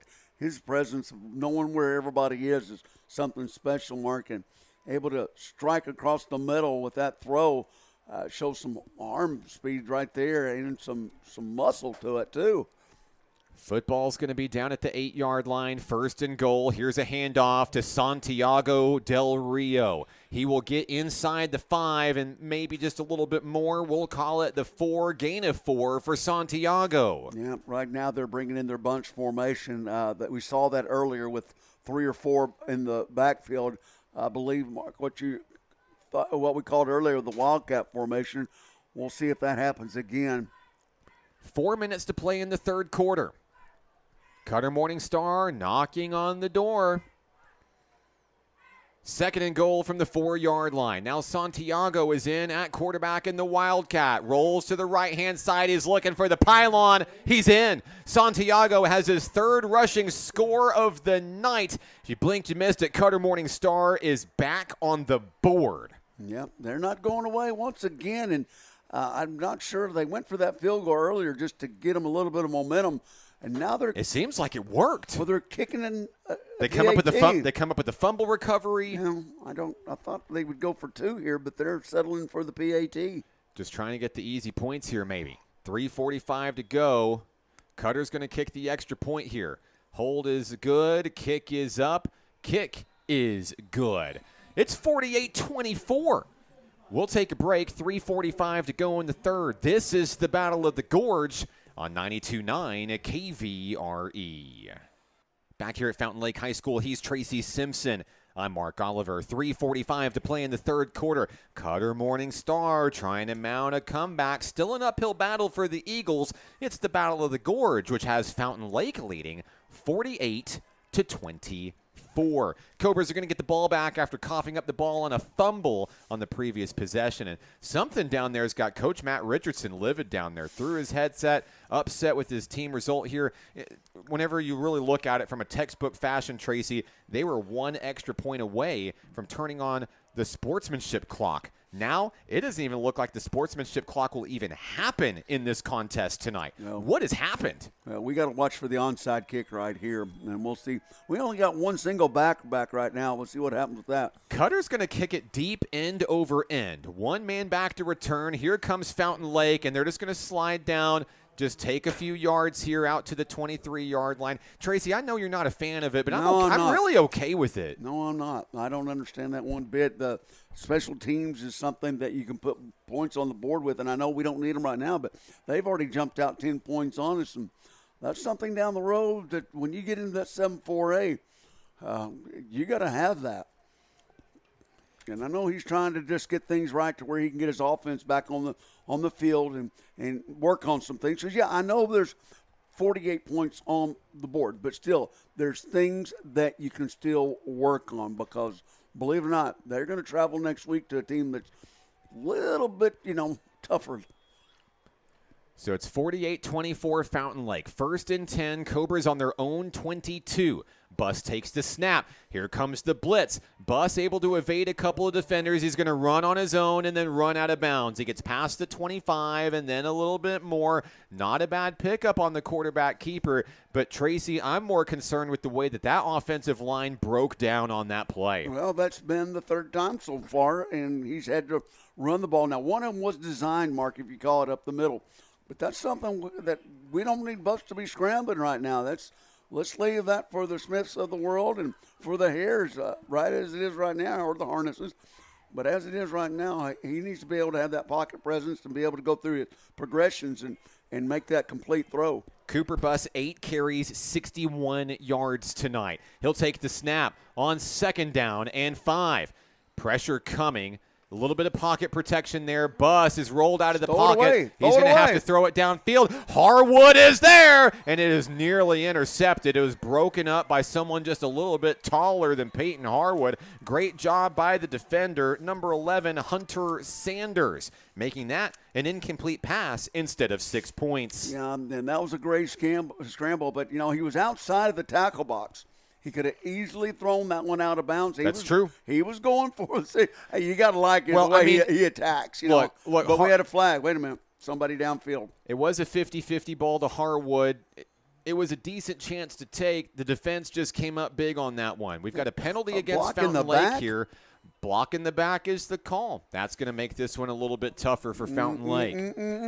Momentum shifting. If anything, Fountain Lake at least had the lead, the padded lead to kind of give them a little bit of comfort. I don't know that 24 points feels that comfortable anymore. Don't go 10 anywhere. unanswered points for Cutter Morningstar. You may not want to turn this one off quite yet, folks. Don't go anywhere. I'm telling you, Coach Finley. It's a tale of two halves here in the Battle of the Gorge, but Fountain Lake always has a chance if that offense is on the field. 2nd and 14, quick pitch, Case Hare. Hare evades 2 defenders. Hare stays on his feet to the 25 to the 30. Now it's a foot race, 35-40. Hare brought down at the 45-yard line. Big gain for the big man, Case Hare. Man, I'm telling you what, earlier we talked about this, Mark, but that stiff arm is something that ought to be outlawed because he is literally pushing people down with that, and that just shows the weight room coming out, those benches. That's what that's all about. And then sure enough, that upper body strength, not only catching the ball, but making those runs after the catch. And so far it's worked out. That 27-yard gain now puts Cooper Bus over 400 yards passing tonight. 1st and 10 from the 45. He finds his man Harwood. Harwood makes the catch around midfield, breaks a couple of tackles, inside Eagle territory, runs out of bounds. Good pickup for Harwood. He'll get 12. Let's see. He'll get... Give him 13, Mark. Give him 13. He will. Come on. He'll get 13 yards on the pickup there. Peyton Harwood. Tack on some more, buddy. Tack on some more. You know what? That play looked like it was going absolutely nowhere, but that just shows the difference in his way of not only catching the ball once again, but watching it in, putting it away safely, and then making the run. How important is it? We knew Harwood was going to be a big numbers guy. He's almost got 200 receiving yards. But so does Case Hare. It's bad enough when you have to defend 1, but when you have to defend 2, that's tough. Low snap here, and that one goes under Cooper Bus. The quarterback has to fall on top of it for a major loss on the play for Fountain Lake. We are looking at 2nd down and 22. I don't think the buses are running this late at night. No, well, the pun Cooper intended. bus has been running all night long. No pun intended. But that's something they're going to have to work on this week, Mark. Several snaps, on the ground. He's literally played shortstop tonight. He had to take one for the team there, losing 12 yards on the play, but he secured the ball, kept the possession alive for Fountain Lake, and that's all you can really ask for there. It's 2nd down and 22. Football at the 45-yard line of Fountain Lake. Bus is going to take the snap. It's another low snap. Ball again on the ground. And the same thing, Bus is going to have to fall on top of it. He has to lose 5 more yards as a result. Big pass play. Huge. But it's almost completely negated now. And Cutter Morningstar here in this wild 3rd quarter still has so much momentum right now, and they're down by 24. Yeah, but don't tell them that because you can't tell They them turned the scoreboard off in their mind. They took my advice. Yeah, well, right now, third, and like I said, it's third and quite a 27. ways. Yeah. All right. 4 wide to the right for Cooper Bus, 1 to the left. Here's the snap. It's another Another low one on the snap. ground. Bus charges past a couple of men. He's in trouble. He's going to roll to the right. Drops drops the ball. I think he fell on top. No, he got Nope. it. They got it. Nope. Cutter Morningstar falls on Unbelievable. top of the fumble. Oh, my gosh. When it rains, it pours. Cutter Morningstar forces the fumble and jumps on top of it. They're going to have the ball at the Cobra 26. Running around with My like a loaf of bread. goodness. Like a loaf of bread, and this all starts back with those snaps on the ground. Remember, the Cobras were 1 extra point away from shutting the doors. And it's still 1:20 in the third quarter, and we've still got another one to go. Don't go anywhere. The Cutter faithful haven't moved. Cobra shouldn't either. Here we go. Jacob Smith in the shotgun for the Eagles. He'll take the snap, pitches it off to a running back, and not a lot's going to be happening there. A little jet sweep move there. It's going to end up in a loss of yardage for the Eagles. On the carry was number 2, Cheston Honeycutt, the junior. Looks like Honeycutt is going to go back for a 3-yard loss. Host of Cobras on the tackle with Irwin leading the way, and, of course, the D-line has done a great job tonight, I'll be honest with you, because this Smith kid, he's really good. Second down and 13. Under a minute to go in the third quarter. Ball's at the 29-yard line. They try to draw the Cobras off sides, and if there's a big win tonight, it's that the Cobras haven't bid at it yet tonight. Still time to get a play off. 6 on the shot clock. Smith's going to call for the ball. Here's the snap. Low snap. Smith has time. Throws across the middle, in and out of the hands of the intended receiver, Denham. Incomplete pass. Man, he was spot on with that one, but he threw that thing about 95 miles an hour. That looked like a fastball from the mound, not from the backfield. And, boy, he deflected that one in defense, I think, so it wouldn't have went through his face mask. It stops the clock with 29.9 to go in the third. Cobras lead 48-24. Eagles knocking on the door again. 3rd and 12.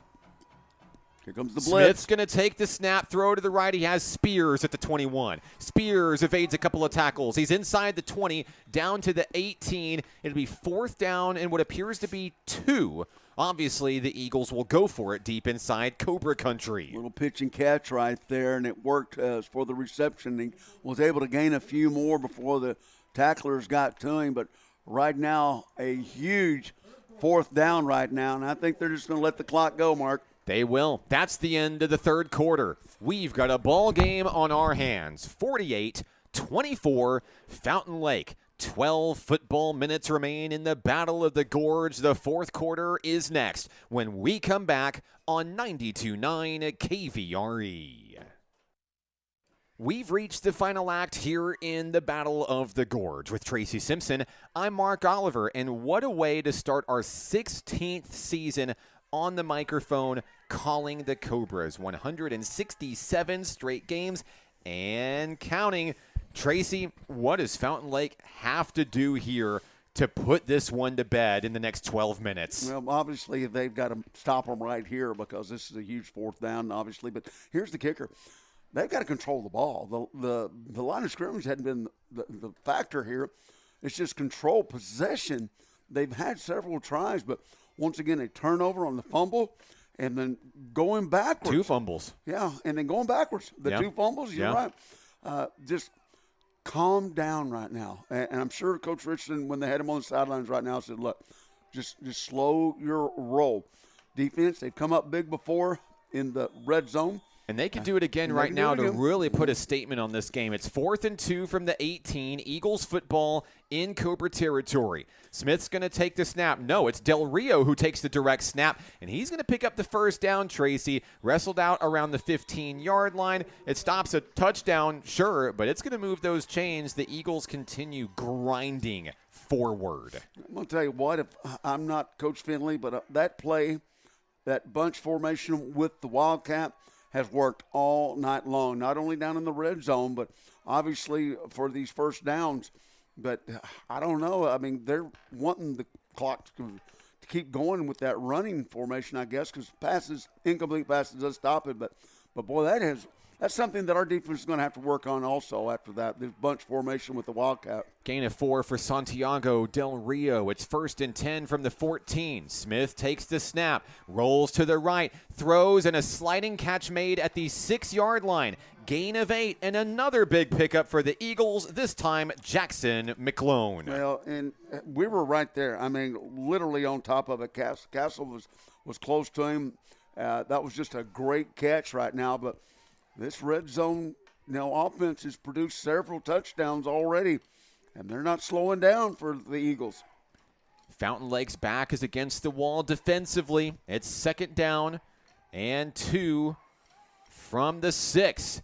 Here's the snap, handoff Del Rio, and he's brought down by the knees. That's a huge tackle made by the Cobras. It was Castle, I was telling you. Caleb Castle coming in with a big stop. When they needed him the most, he delivered, and that at least just helps disrupt some of the rhythm there that Del Rio provides for this Eagles squad. That pursuit right there was what made it, not giving up on the play, coming from the outside linebacker position. And obviously, they're going to leave him alone. But, boy, his quickness and pursuit made the difference.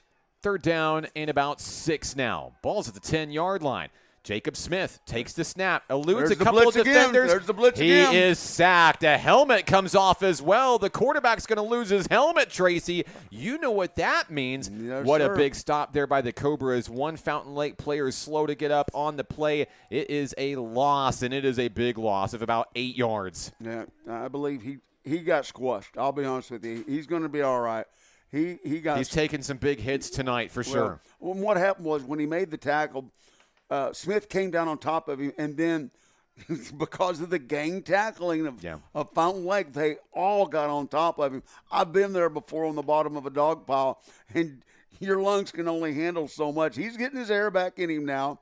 He'll be all right. He's been a big-time player for us all night long, and he'll come back again, of course. And that's just getting your breath knocked out of you, but he'll be all right.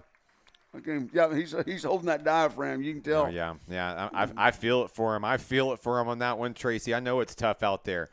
All right, so Fountain Lake brings in some substitutions. Looks like checking in. Logan Rhodes back into the game for the Cobras here. 10:05 to play in the ball game. Jaden Irwin's having a big night tonight, man. He's been in the mix of everything. You're right. There have been so many young men that have stepped up. I mean, that score, you don't just put 48 points on the board with just 1 or 2 guys. No. It takes a village, and they're all working well. Well, Smith's ready. Why did he have to go out with his helmet off?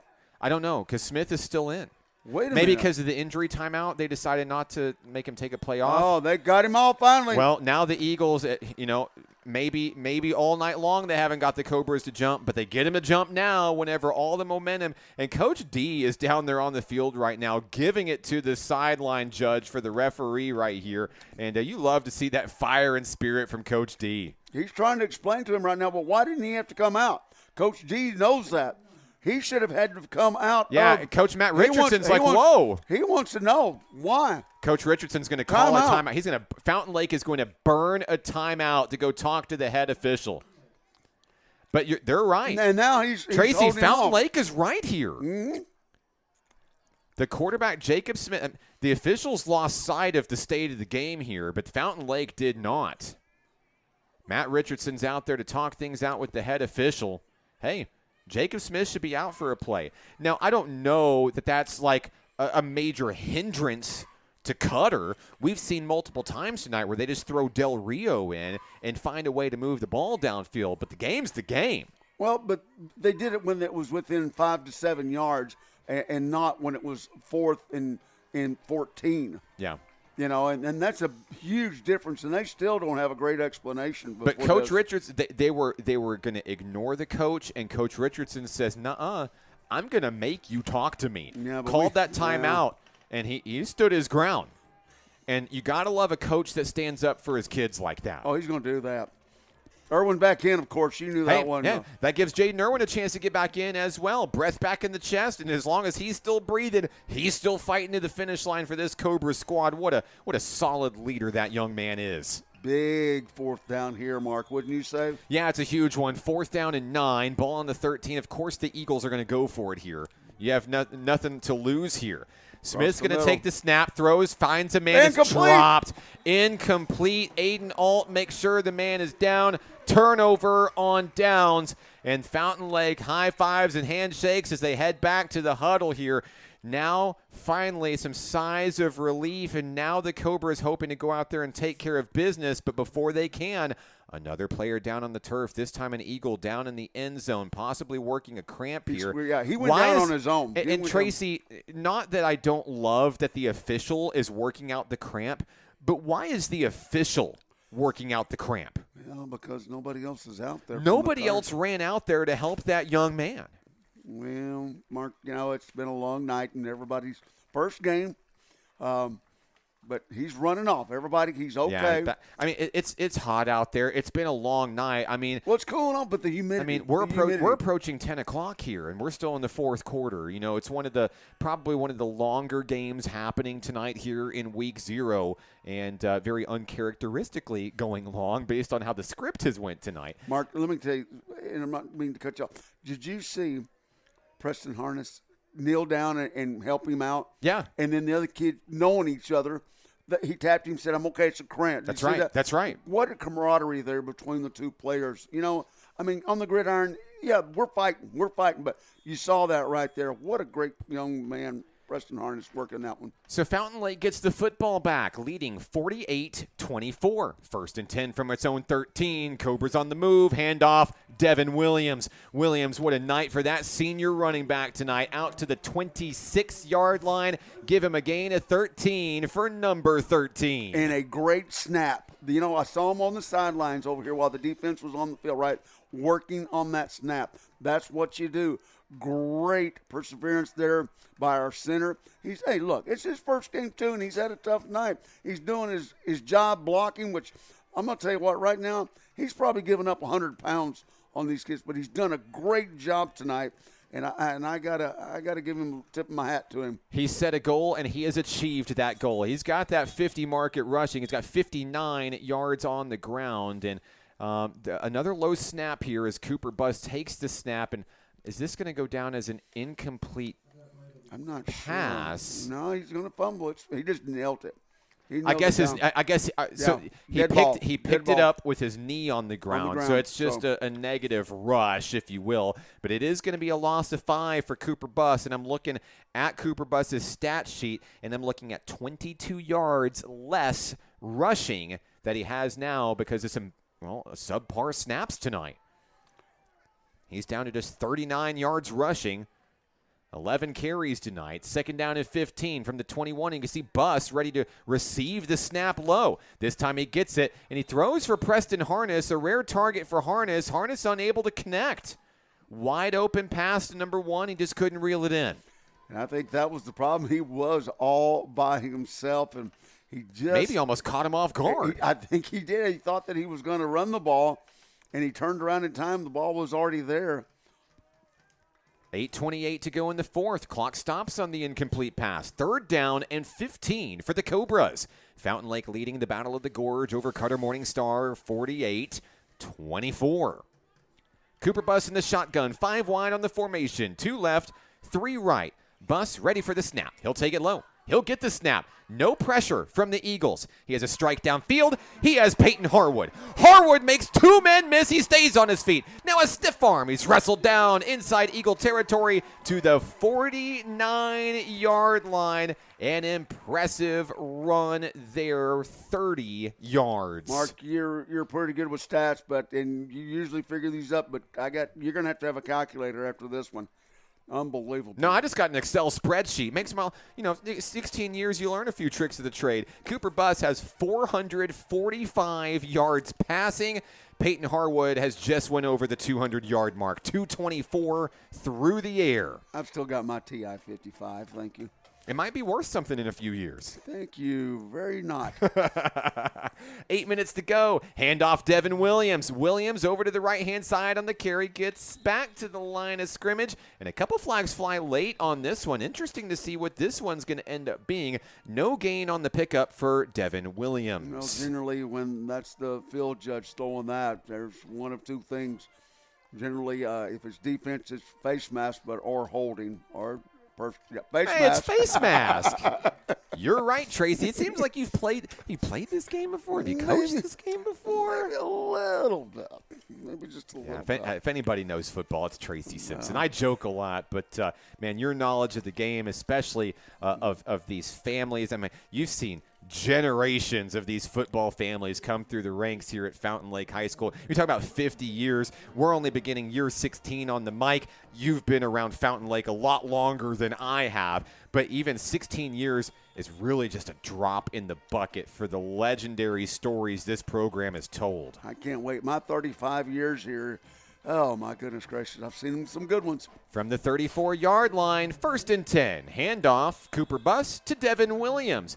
Slight gain up the middle. Looks like a pickup of about 2 yards here. And I imagine that this may be how things continue to go for a while here in the fourth quarter. As long as they can keep picking up first downs, I think Devin Williams is going to pad some of those rushing stats tonight. 2nd down and 8 coming up. Ball now down to the 32 of Cutter Morning Star. Mark, what I'm seeing also is that clock still running while we're still getting some yards on the ground, which the offensive line is still doing their job.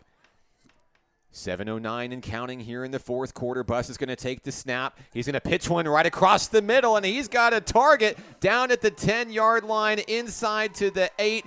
What a pickup there for Fountain Lake. Huge reception. Dalen Morris, his first Cobra reception. It's a pretty good one there, Tracy, down inside the 10. Mark, once again, that's a sophomore, and we're seeing so many of these young players grow up right in front of us, and unbelievable. We're talking about a team that's got 5 or 6 seniors, so a bright future for this Cobra team, not only this year, but years to come, Mark. Another 27-yard pickup for the Cobras through the air for Cooper Bus tonight. Now on 1st and goal. Bus is going to take it himself, rolling to the right, looking for a blocker. Devin Williams just laid a smackdown, and that allowed his quarterback to sail into the end zone. It is a huge gain, a 10-yard quarterback scamper for the touchdown. Holy cow, it's Bus rolling right now in for a touchdown. Another 6 points, like you said, Mark, and finally putting something on the scoreboard to stretch it out a little bit further and make the Fountain Lake. They just got excited again. Here comes Nate Jordan for the PAT, and he is back, and he is through the uprights. Fountain Lake finally stops the bleeding here in the fourth. They're back on the board. 6:33 to go. Let's take a break. 55-24 Cobras. Back in a moment on 92.9 KVRE. 6:33 to go here in the fourth quarter from Fountain Lake Charter High School, and Fountain Lake is back on the board. Cooper Bus, a 10-yard touchdown run, and some great blocking from Devin Williams to make it happen. Nate Jordan with another PAT tonight. Fountain Lake back on the board. It's a 31-point ball game, 55-24. Obviously right now, I mean, you're right, Mark, 6:33. We probably will start seeing some different players come in. I hope so. And that's what we need, just a little bit more familiarity with, once again, playing on the, football field with practices is one thing, but the speed of the game is a whole different animal. And then getting these younger players, which we obviously have a bunch of them, out on the field, letting them, give some hits and take some hits from somebody with a different jersey on is what it's all about. And I'm sure Coach Richardson and the rest of the coaches, you'll see that coming up in some minutes to come. Fountain Lake to kick the football off here. Cutter Morning Star ready to return. They've got 3 men back deep. And Nate Jordan's going to squib kick it through the middle. It's picked up at the 25-yard line for the Eagles. They're just going to fall down right on top of it. Bring the offense out. Get Jacob Smith out there, get Del Rio out there, and see what they can get going here in the fourth quarter. That Lambert again on the ball right there, talking about different Cutter's players tonight. He's played a great game. I know they've put a lot of yards on him as far as through the air, but he's really had some good plays tonight for that defense for Cutter. And that one right there, able to manage that scrambled ball right there and taking it in and getting it nailed down. That was a big-time play for that Cutter. Coach Nick Finley delivers the play call from the sideline. Eagles on the move. It's 1st and 10 from the Cutter Morning Star 26. Smith operates out of the shotgun. Del Rio by his side. Low snap. And this one's going to be coming back. I believe it's going to be a false start here against the Eagles here. So many penalties here tonight, Tracy. And you can look at the scoreboard and you can see, for Fountain Lake, they put 55 points on the board. Excellent offensive outing. There's a lot to work on in the next 7 days. Yeah, you don't like seeing that. I know the score is what it is, but this many penalties, you can't do this when it comes to a tight game or eventually in conference play. No way you can do that. That'll back up the Eagles 5 to the 21. 1st and 15. It's a handoff to Santiago Del Rio. Del Rio crashes down near the 25-yard line. It's a pickup of 4. That brings up 2nd down and 11. Coach MacArthur's seen enough from up here in the booth. He says he's happy with it right now. His defense has stood up when they had to, and he's ready to get ready to see some film because Buckaroos coming on, Mark. Oh, yeah. We're going to talk about Smackover here in just a little bit here. We got some stories for you. I'm a little bit nervous. I'm going to be honest. I'm a little bit nervous. I got some PTSD last time I went to Smackover. I'm bringing the bug spray. I also got a giant, beautiful crystal trophy the last time I went to Smackover. It's on my desk at NPC. Love it. 5:31 to go in the ball game. Cobras 55, Eagles 24 in the Battle of the Gorge. Handoff, Del Rio for the Eagles. Nothing going there. The Cobras gang tackling, jumping all on top of that young man who's had a great night, to say the least, offensively. The scoreboard's just not going his way. Looks like it'll be a complete move out. The JV team is on the field, Mark. Yeah, there it is. Fountain Lake is bringing in a full substitution. I love it, Tracy. I wish I would have seen him maybe a little bit earlier in this one, but that is the official changing of the guard for Fountain Lake. All new numbers, all new faces, 11 new Cobras out there tonight. The future's bright for this Fountain Lake squad. Mark, just 3 years ago, Mark, would you have thunk that? I know. 3 years ago. What a difference. Program in danger, having to go to 8-man football, barely on life support. And, boy, look how we're thriving in 2025. Clock. They couldn't quite get the snap off. Delay of game against the Eagles. That's a tough one there. It's already 3rd down and long. It'll be 3rd down and longer. Looking at 3rd and 16. Football's going to be backed up to the 21-yard line, of Cutter Morning Star. 4:38 to go in this one. Now, we've seen multiple times tonight where Jacob Smith's been able to reel off. That number 16 keeps resonating in my head, the sweet spot. It's a 16-yard run, 16-yard pass. Smith here dropping back to pass, looking to do a deep bomb downfield, and that one was nearly intercepted downfield by the Cobras. I believe Johnson, big run. Hey, yeah, big Simon Johnson, number 33, picking up. Almost have a pick there. Kind of could really put an exclamation point on this ball game tonight. But Fountain Lake's defense will just have to fight a little bit harder here with 4:26 to go. Man, I'm looking at this roster, Mark. A lot of 10th, 11th. It's a two-pager. 10th, 11th with 48 plus kids. That's exciting. It is very exciting. The football culture alive and well here at Fountain Lake. Look at the fans. This is a team that nobody's left yet. Exactly. Look at this. It's after 10 o'clock on a Friday night. Last Friday night, everyone was asleep by now, but not here. A big punt right there, man. This thing is going to roll. The Eagles are going to punt it away. The Fountain Lake Cobras are going to let it roll. They'll start up shop from the 34-yard line. Could we see a backup quarterback situation here for Fountain Lake? I want to thank our new sponsor, Big Red Realty. They provide real estate in Hot Springs Village since 1978, the oldest real estate company in the village, and a proud member of this community, providing unparalleled service and southern hospitality. Call them at their office, 501-623-7905. Or you can check out their listings, hotspringsvillagerealestate.com. The big red zone. Haven't seen a lot of red zone action for the Cobras tonight. Lots of big plays instead. We've got 11 new numbers out there on the field. Let's see who they're going to send in Number 9 at quarterback here for Fountain Lake. That's Eli Patman, the sophomore. Complete change out for Cutter, too. Good call, Coach Finley. Good call there, buddy. Yep, we're going to see all new faces all the way to the finish line. Patman's going to hand it off up the middle, and the Cobras get an excellent run up the middle. Looks like a gain of about 5. And on the carry for Fountain Lake, Anderson Davis. How about that? Oh, I love to see that. Man. Davis, running back, feels like year 1. Another one of those legacies right there. Chiming in.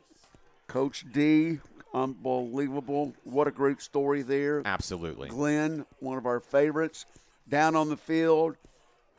Saw him get into it a while ago when the He sure did. He gave that referee an earful. He was giving it, buddy. 3:33 to go. Flag's going to fly. Let's see what we've got down here on the field. I don't know that I see a flag, but the play was blown dead anyway by the official here. Come on, officials. They marked the ball at the wrong place. Yeah, they saw something they didn't like here. They marked the ball on the wrong spot. Hey, it happens. I mean, it doesn't happen a lot, but it has the possibility of happening, and it just happened. Well, it just did. Okay, I'm going to give them a little bit of leeway. Wait, and now the clock is rolling, and I don't think the clock is supposed to be rolling. Well, right now, let's let it roll with 3:16 left. And now we've got a Fountain Lake player that needs to come out on the play. That's our quarterback. That is the quarterback. So Patman's coming out. A new quarterback's coming in. Here comes Gage Condor. They're telling him that his knees aren't covered, Mark. No way. Oh. They're telling him his knee pads are not covering his knees, and they're making him leave. His knee pads are visible beneath the bottom of his pants. Whoa. So Condor is going to take the snap, and here's a handoff for Fountain Lake.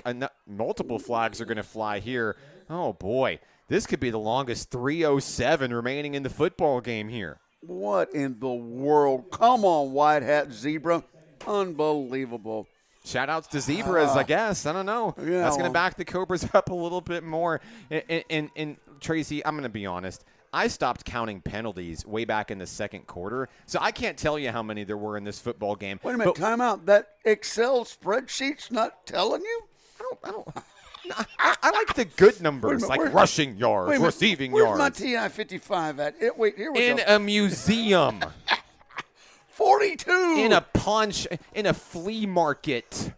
Oh, TI-57. 55. 55. Mr. Tankersley, Mrs. Barron, boy, if they heard that right now. Handoff up the middle. Do you want to know what I had when I was in high school? Hard times. It was a TI-83. Oh. Okay. I went there. I owe you an apology. I'm sorry. All right. It's past my bedtime. Wait a minute. They're going to let him back in now? Because what? Well, no. See, wait a minute, Tracy. See, we were chit chatting, and there was another play that happened in between. So he's coming back in now. It just had to fix the knee pads, and just pull them down a little bit. Pull those pants down a little bit around the knees. Now he's sagging. Look, I know. Look, sometimes they're brand new uniforms, and I haven't said that tonight. They are brand new uniforms. They're beautiful. They probably shrunk in the wash a little bit. It happens. It's not supposed to happen, but it happens. Cobras rush it up the middle. On the carry is the quarterback, Eli Patman, up the middle. It's 4th down. I believe that the Cobras are just going to punt it away here. We're looking at 4th down and 8. Fountain Lake on the 36-yard line of the Cobras. And at this point, both teams have fully substituted their teams out. The Battle of the Gorge is pretty much in the books for all concerns. They're just trying to run the clock out for the last 90 seconds of this ball game. 55-24, Fountain Lake. It was not as dominant as the score looked, at least not in the third quarter. Now we're calling a timeout. Oh, yeah. We're going to call a time. We're going to take a timeout with them. Yes. 1:22 to go in the ball game. We'll be right back. 55-24 Cobras on 92.9 KVRE. Back here at Fountain Lake High School, Tracy Simpson, I'm Mark Oliver. 55-24, the Cobras are going to punt it away as we return to football action here. Cutter Morning Star is not even going to attempt a return. Cobras are going to go down into the 24 at Cutter Morning Star. Hey, River Oliver is still kicking here at 10:15 at night. River, come talk to us, buddy. Come talk to us, buddy. He's had a long day of second grade, a long night here for football. We've been live almost 4 hours. River, how's it going tonight, kiddo? Pretty good. Pretty good. Hey, Fountain Lake looks like it's going to win this football game, buddy. You called it at halftime, 55-24. What's been your favorite moment of the whole night tonight? Anything? I don't really know because there's been a lot of good moments in this game. That's a good answer. That's a good answer.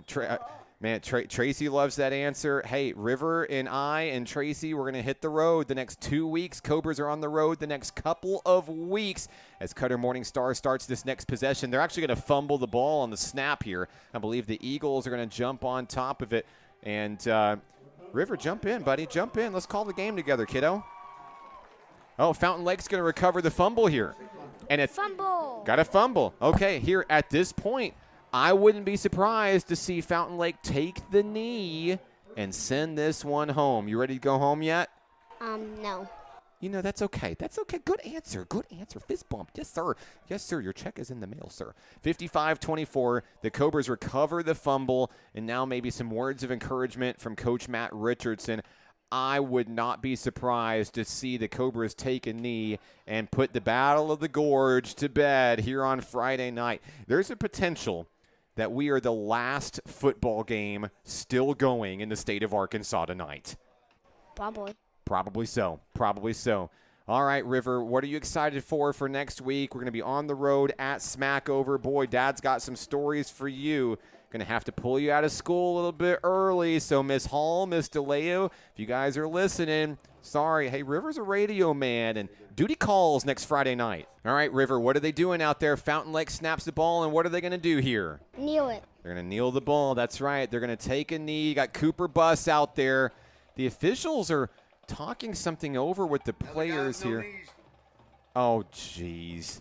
Preston Harness is coming out of the game because his knee pads are visible. Fountain Lake's going to bring out, I think, it looks like they've brought out most of the starters here just to kind of take victory formation and take a knee. Wish the officials would just let it happen. All right.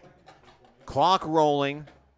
Cooper Bus is going to take the snap, take the knee, and they'll have to do it maybe one more time before this one is finally over here at Fountain Lake High School.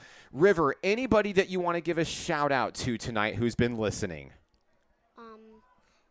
I don't know if my teachers are listening, but if they are, then I just want to shout out on them. Absolutely. Anybody back home you want to say hello to?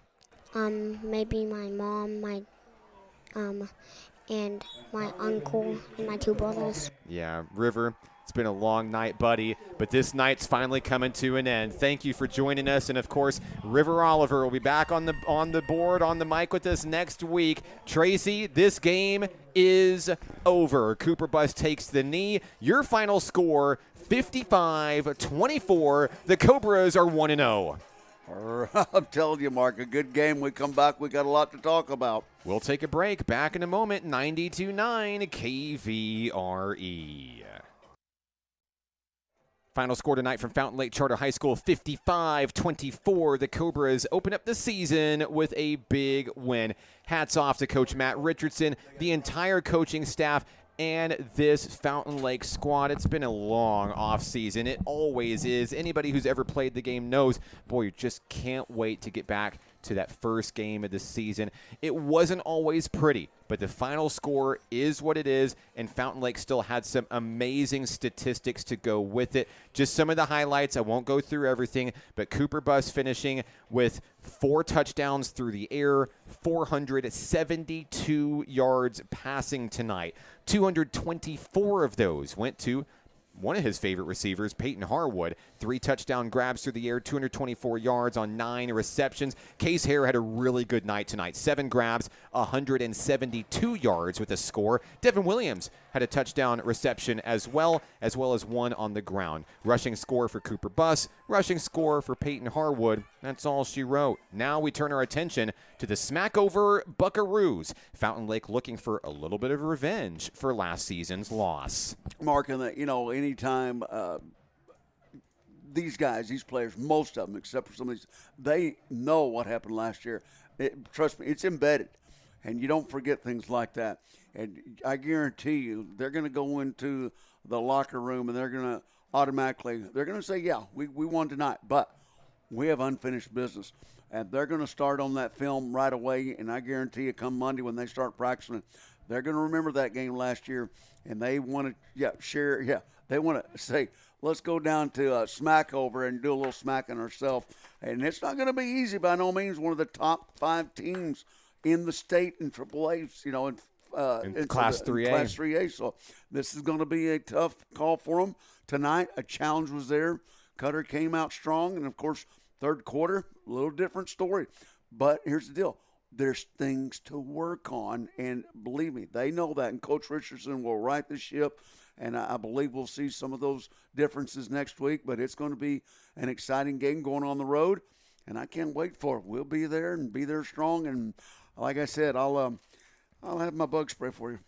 Wasp spray and a full hazmat bee suit and another Sully Award trophy ready to go. That's ready the to go. right there. Ready to go. What a night tonight. Special thank you to all of our fans, all of our sponsors. John Chapman back in the studio. Tracy, who would you like to thank tonight? No doubt, everybody. You just like you said, everybody streaming out there. We can't do it without you guys too. Plus, just like you said, our team at KVRE.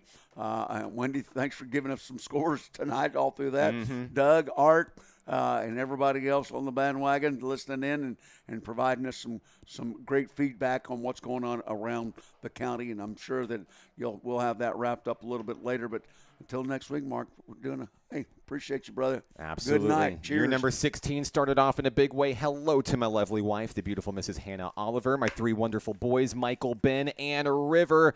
Dad's on his way home. We'll see you next Friday night at Smackover. Cobras and Buckaroos for Week 1 of the 2025 regular season.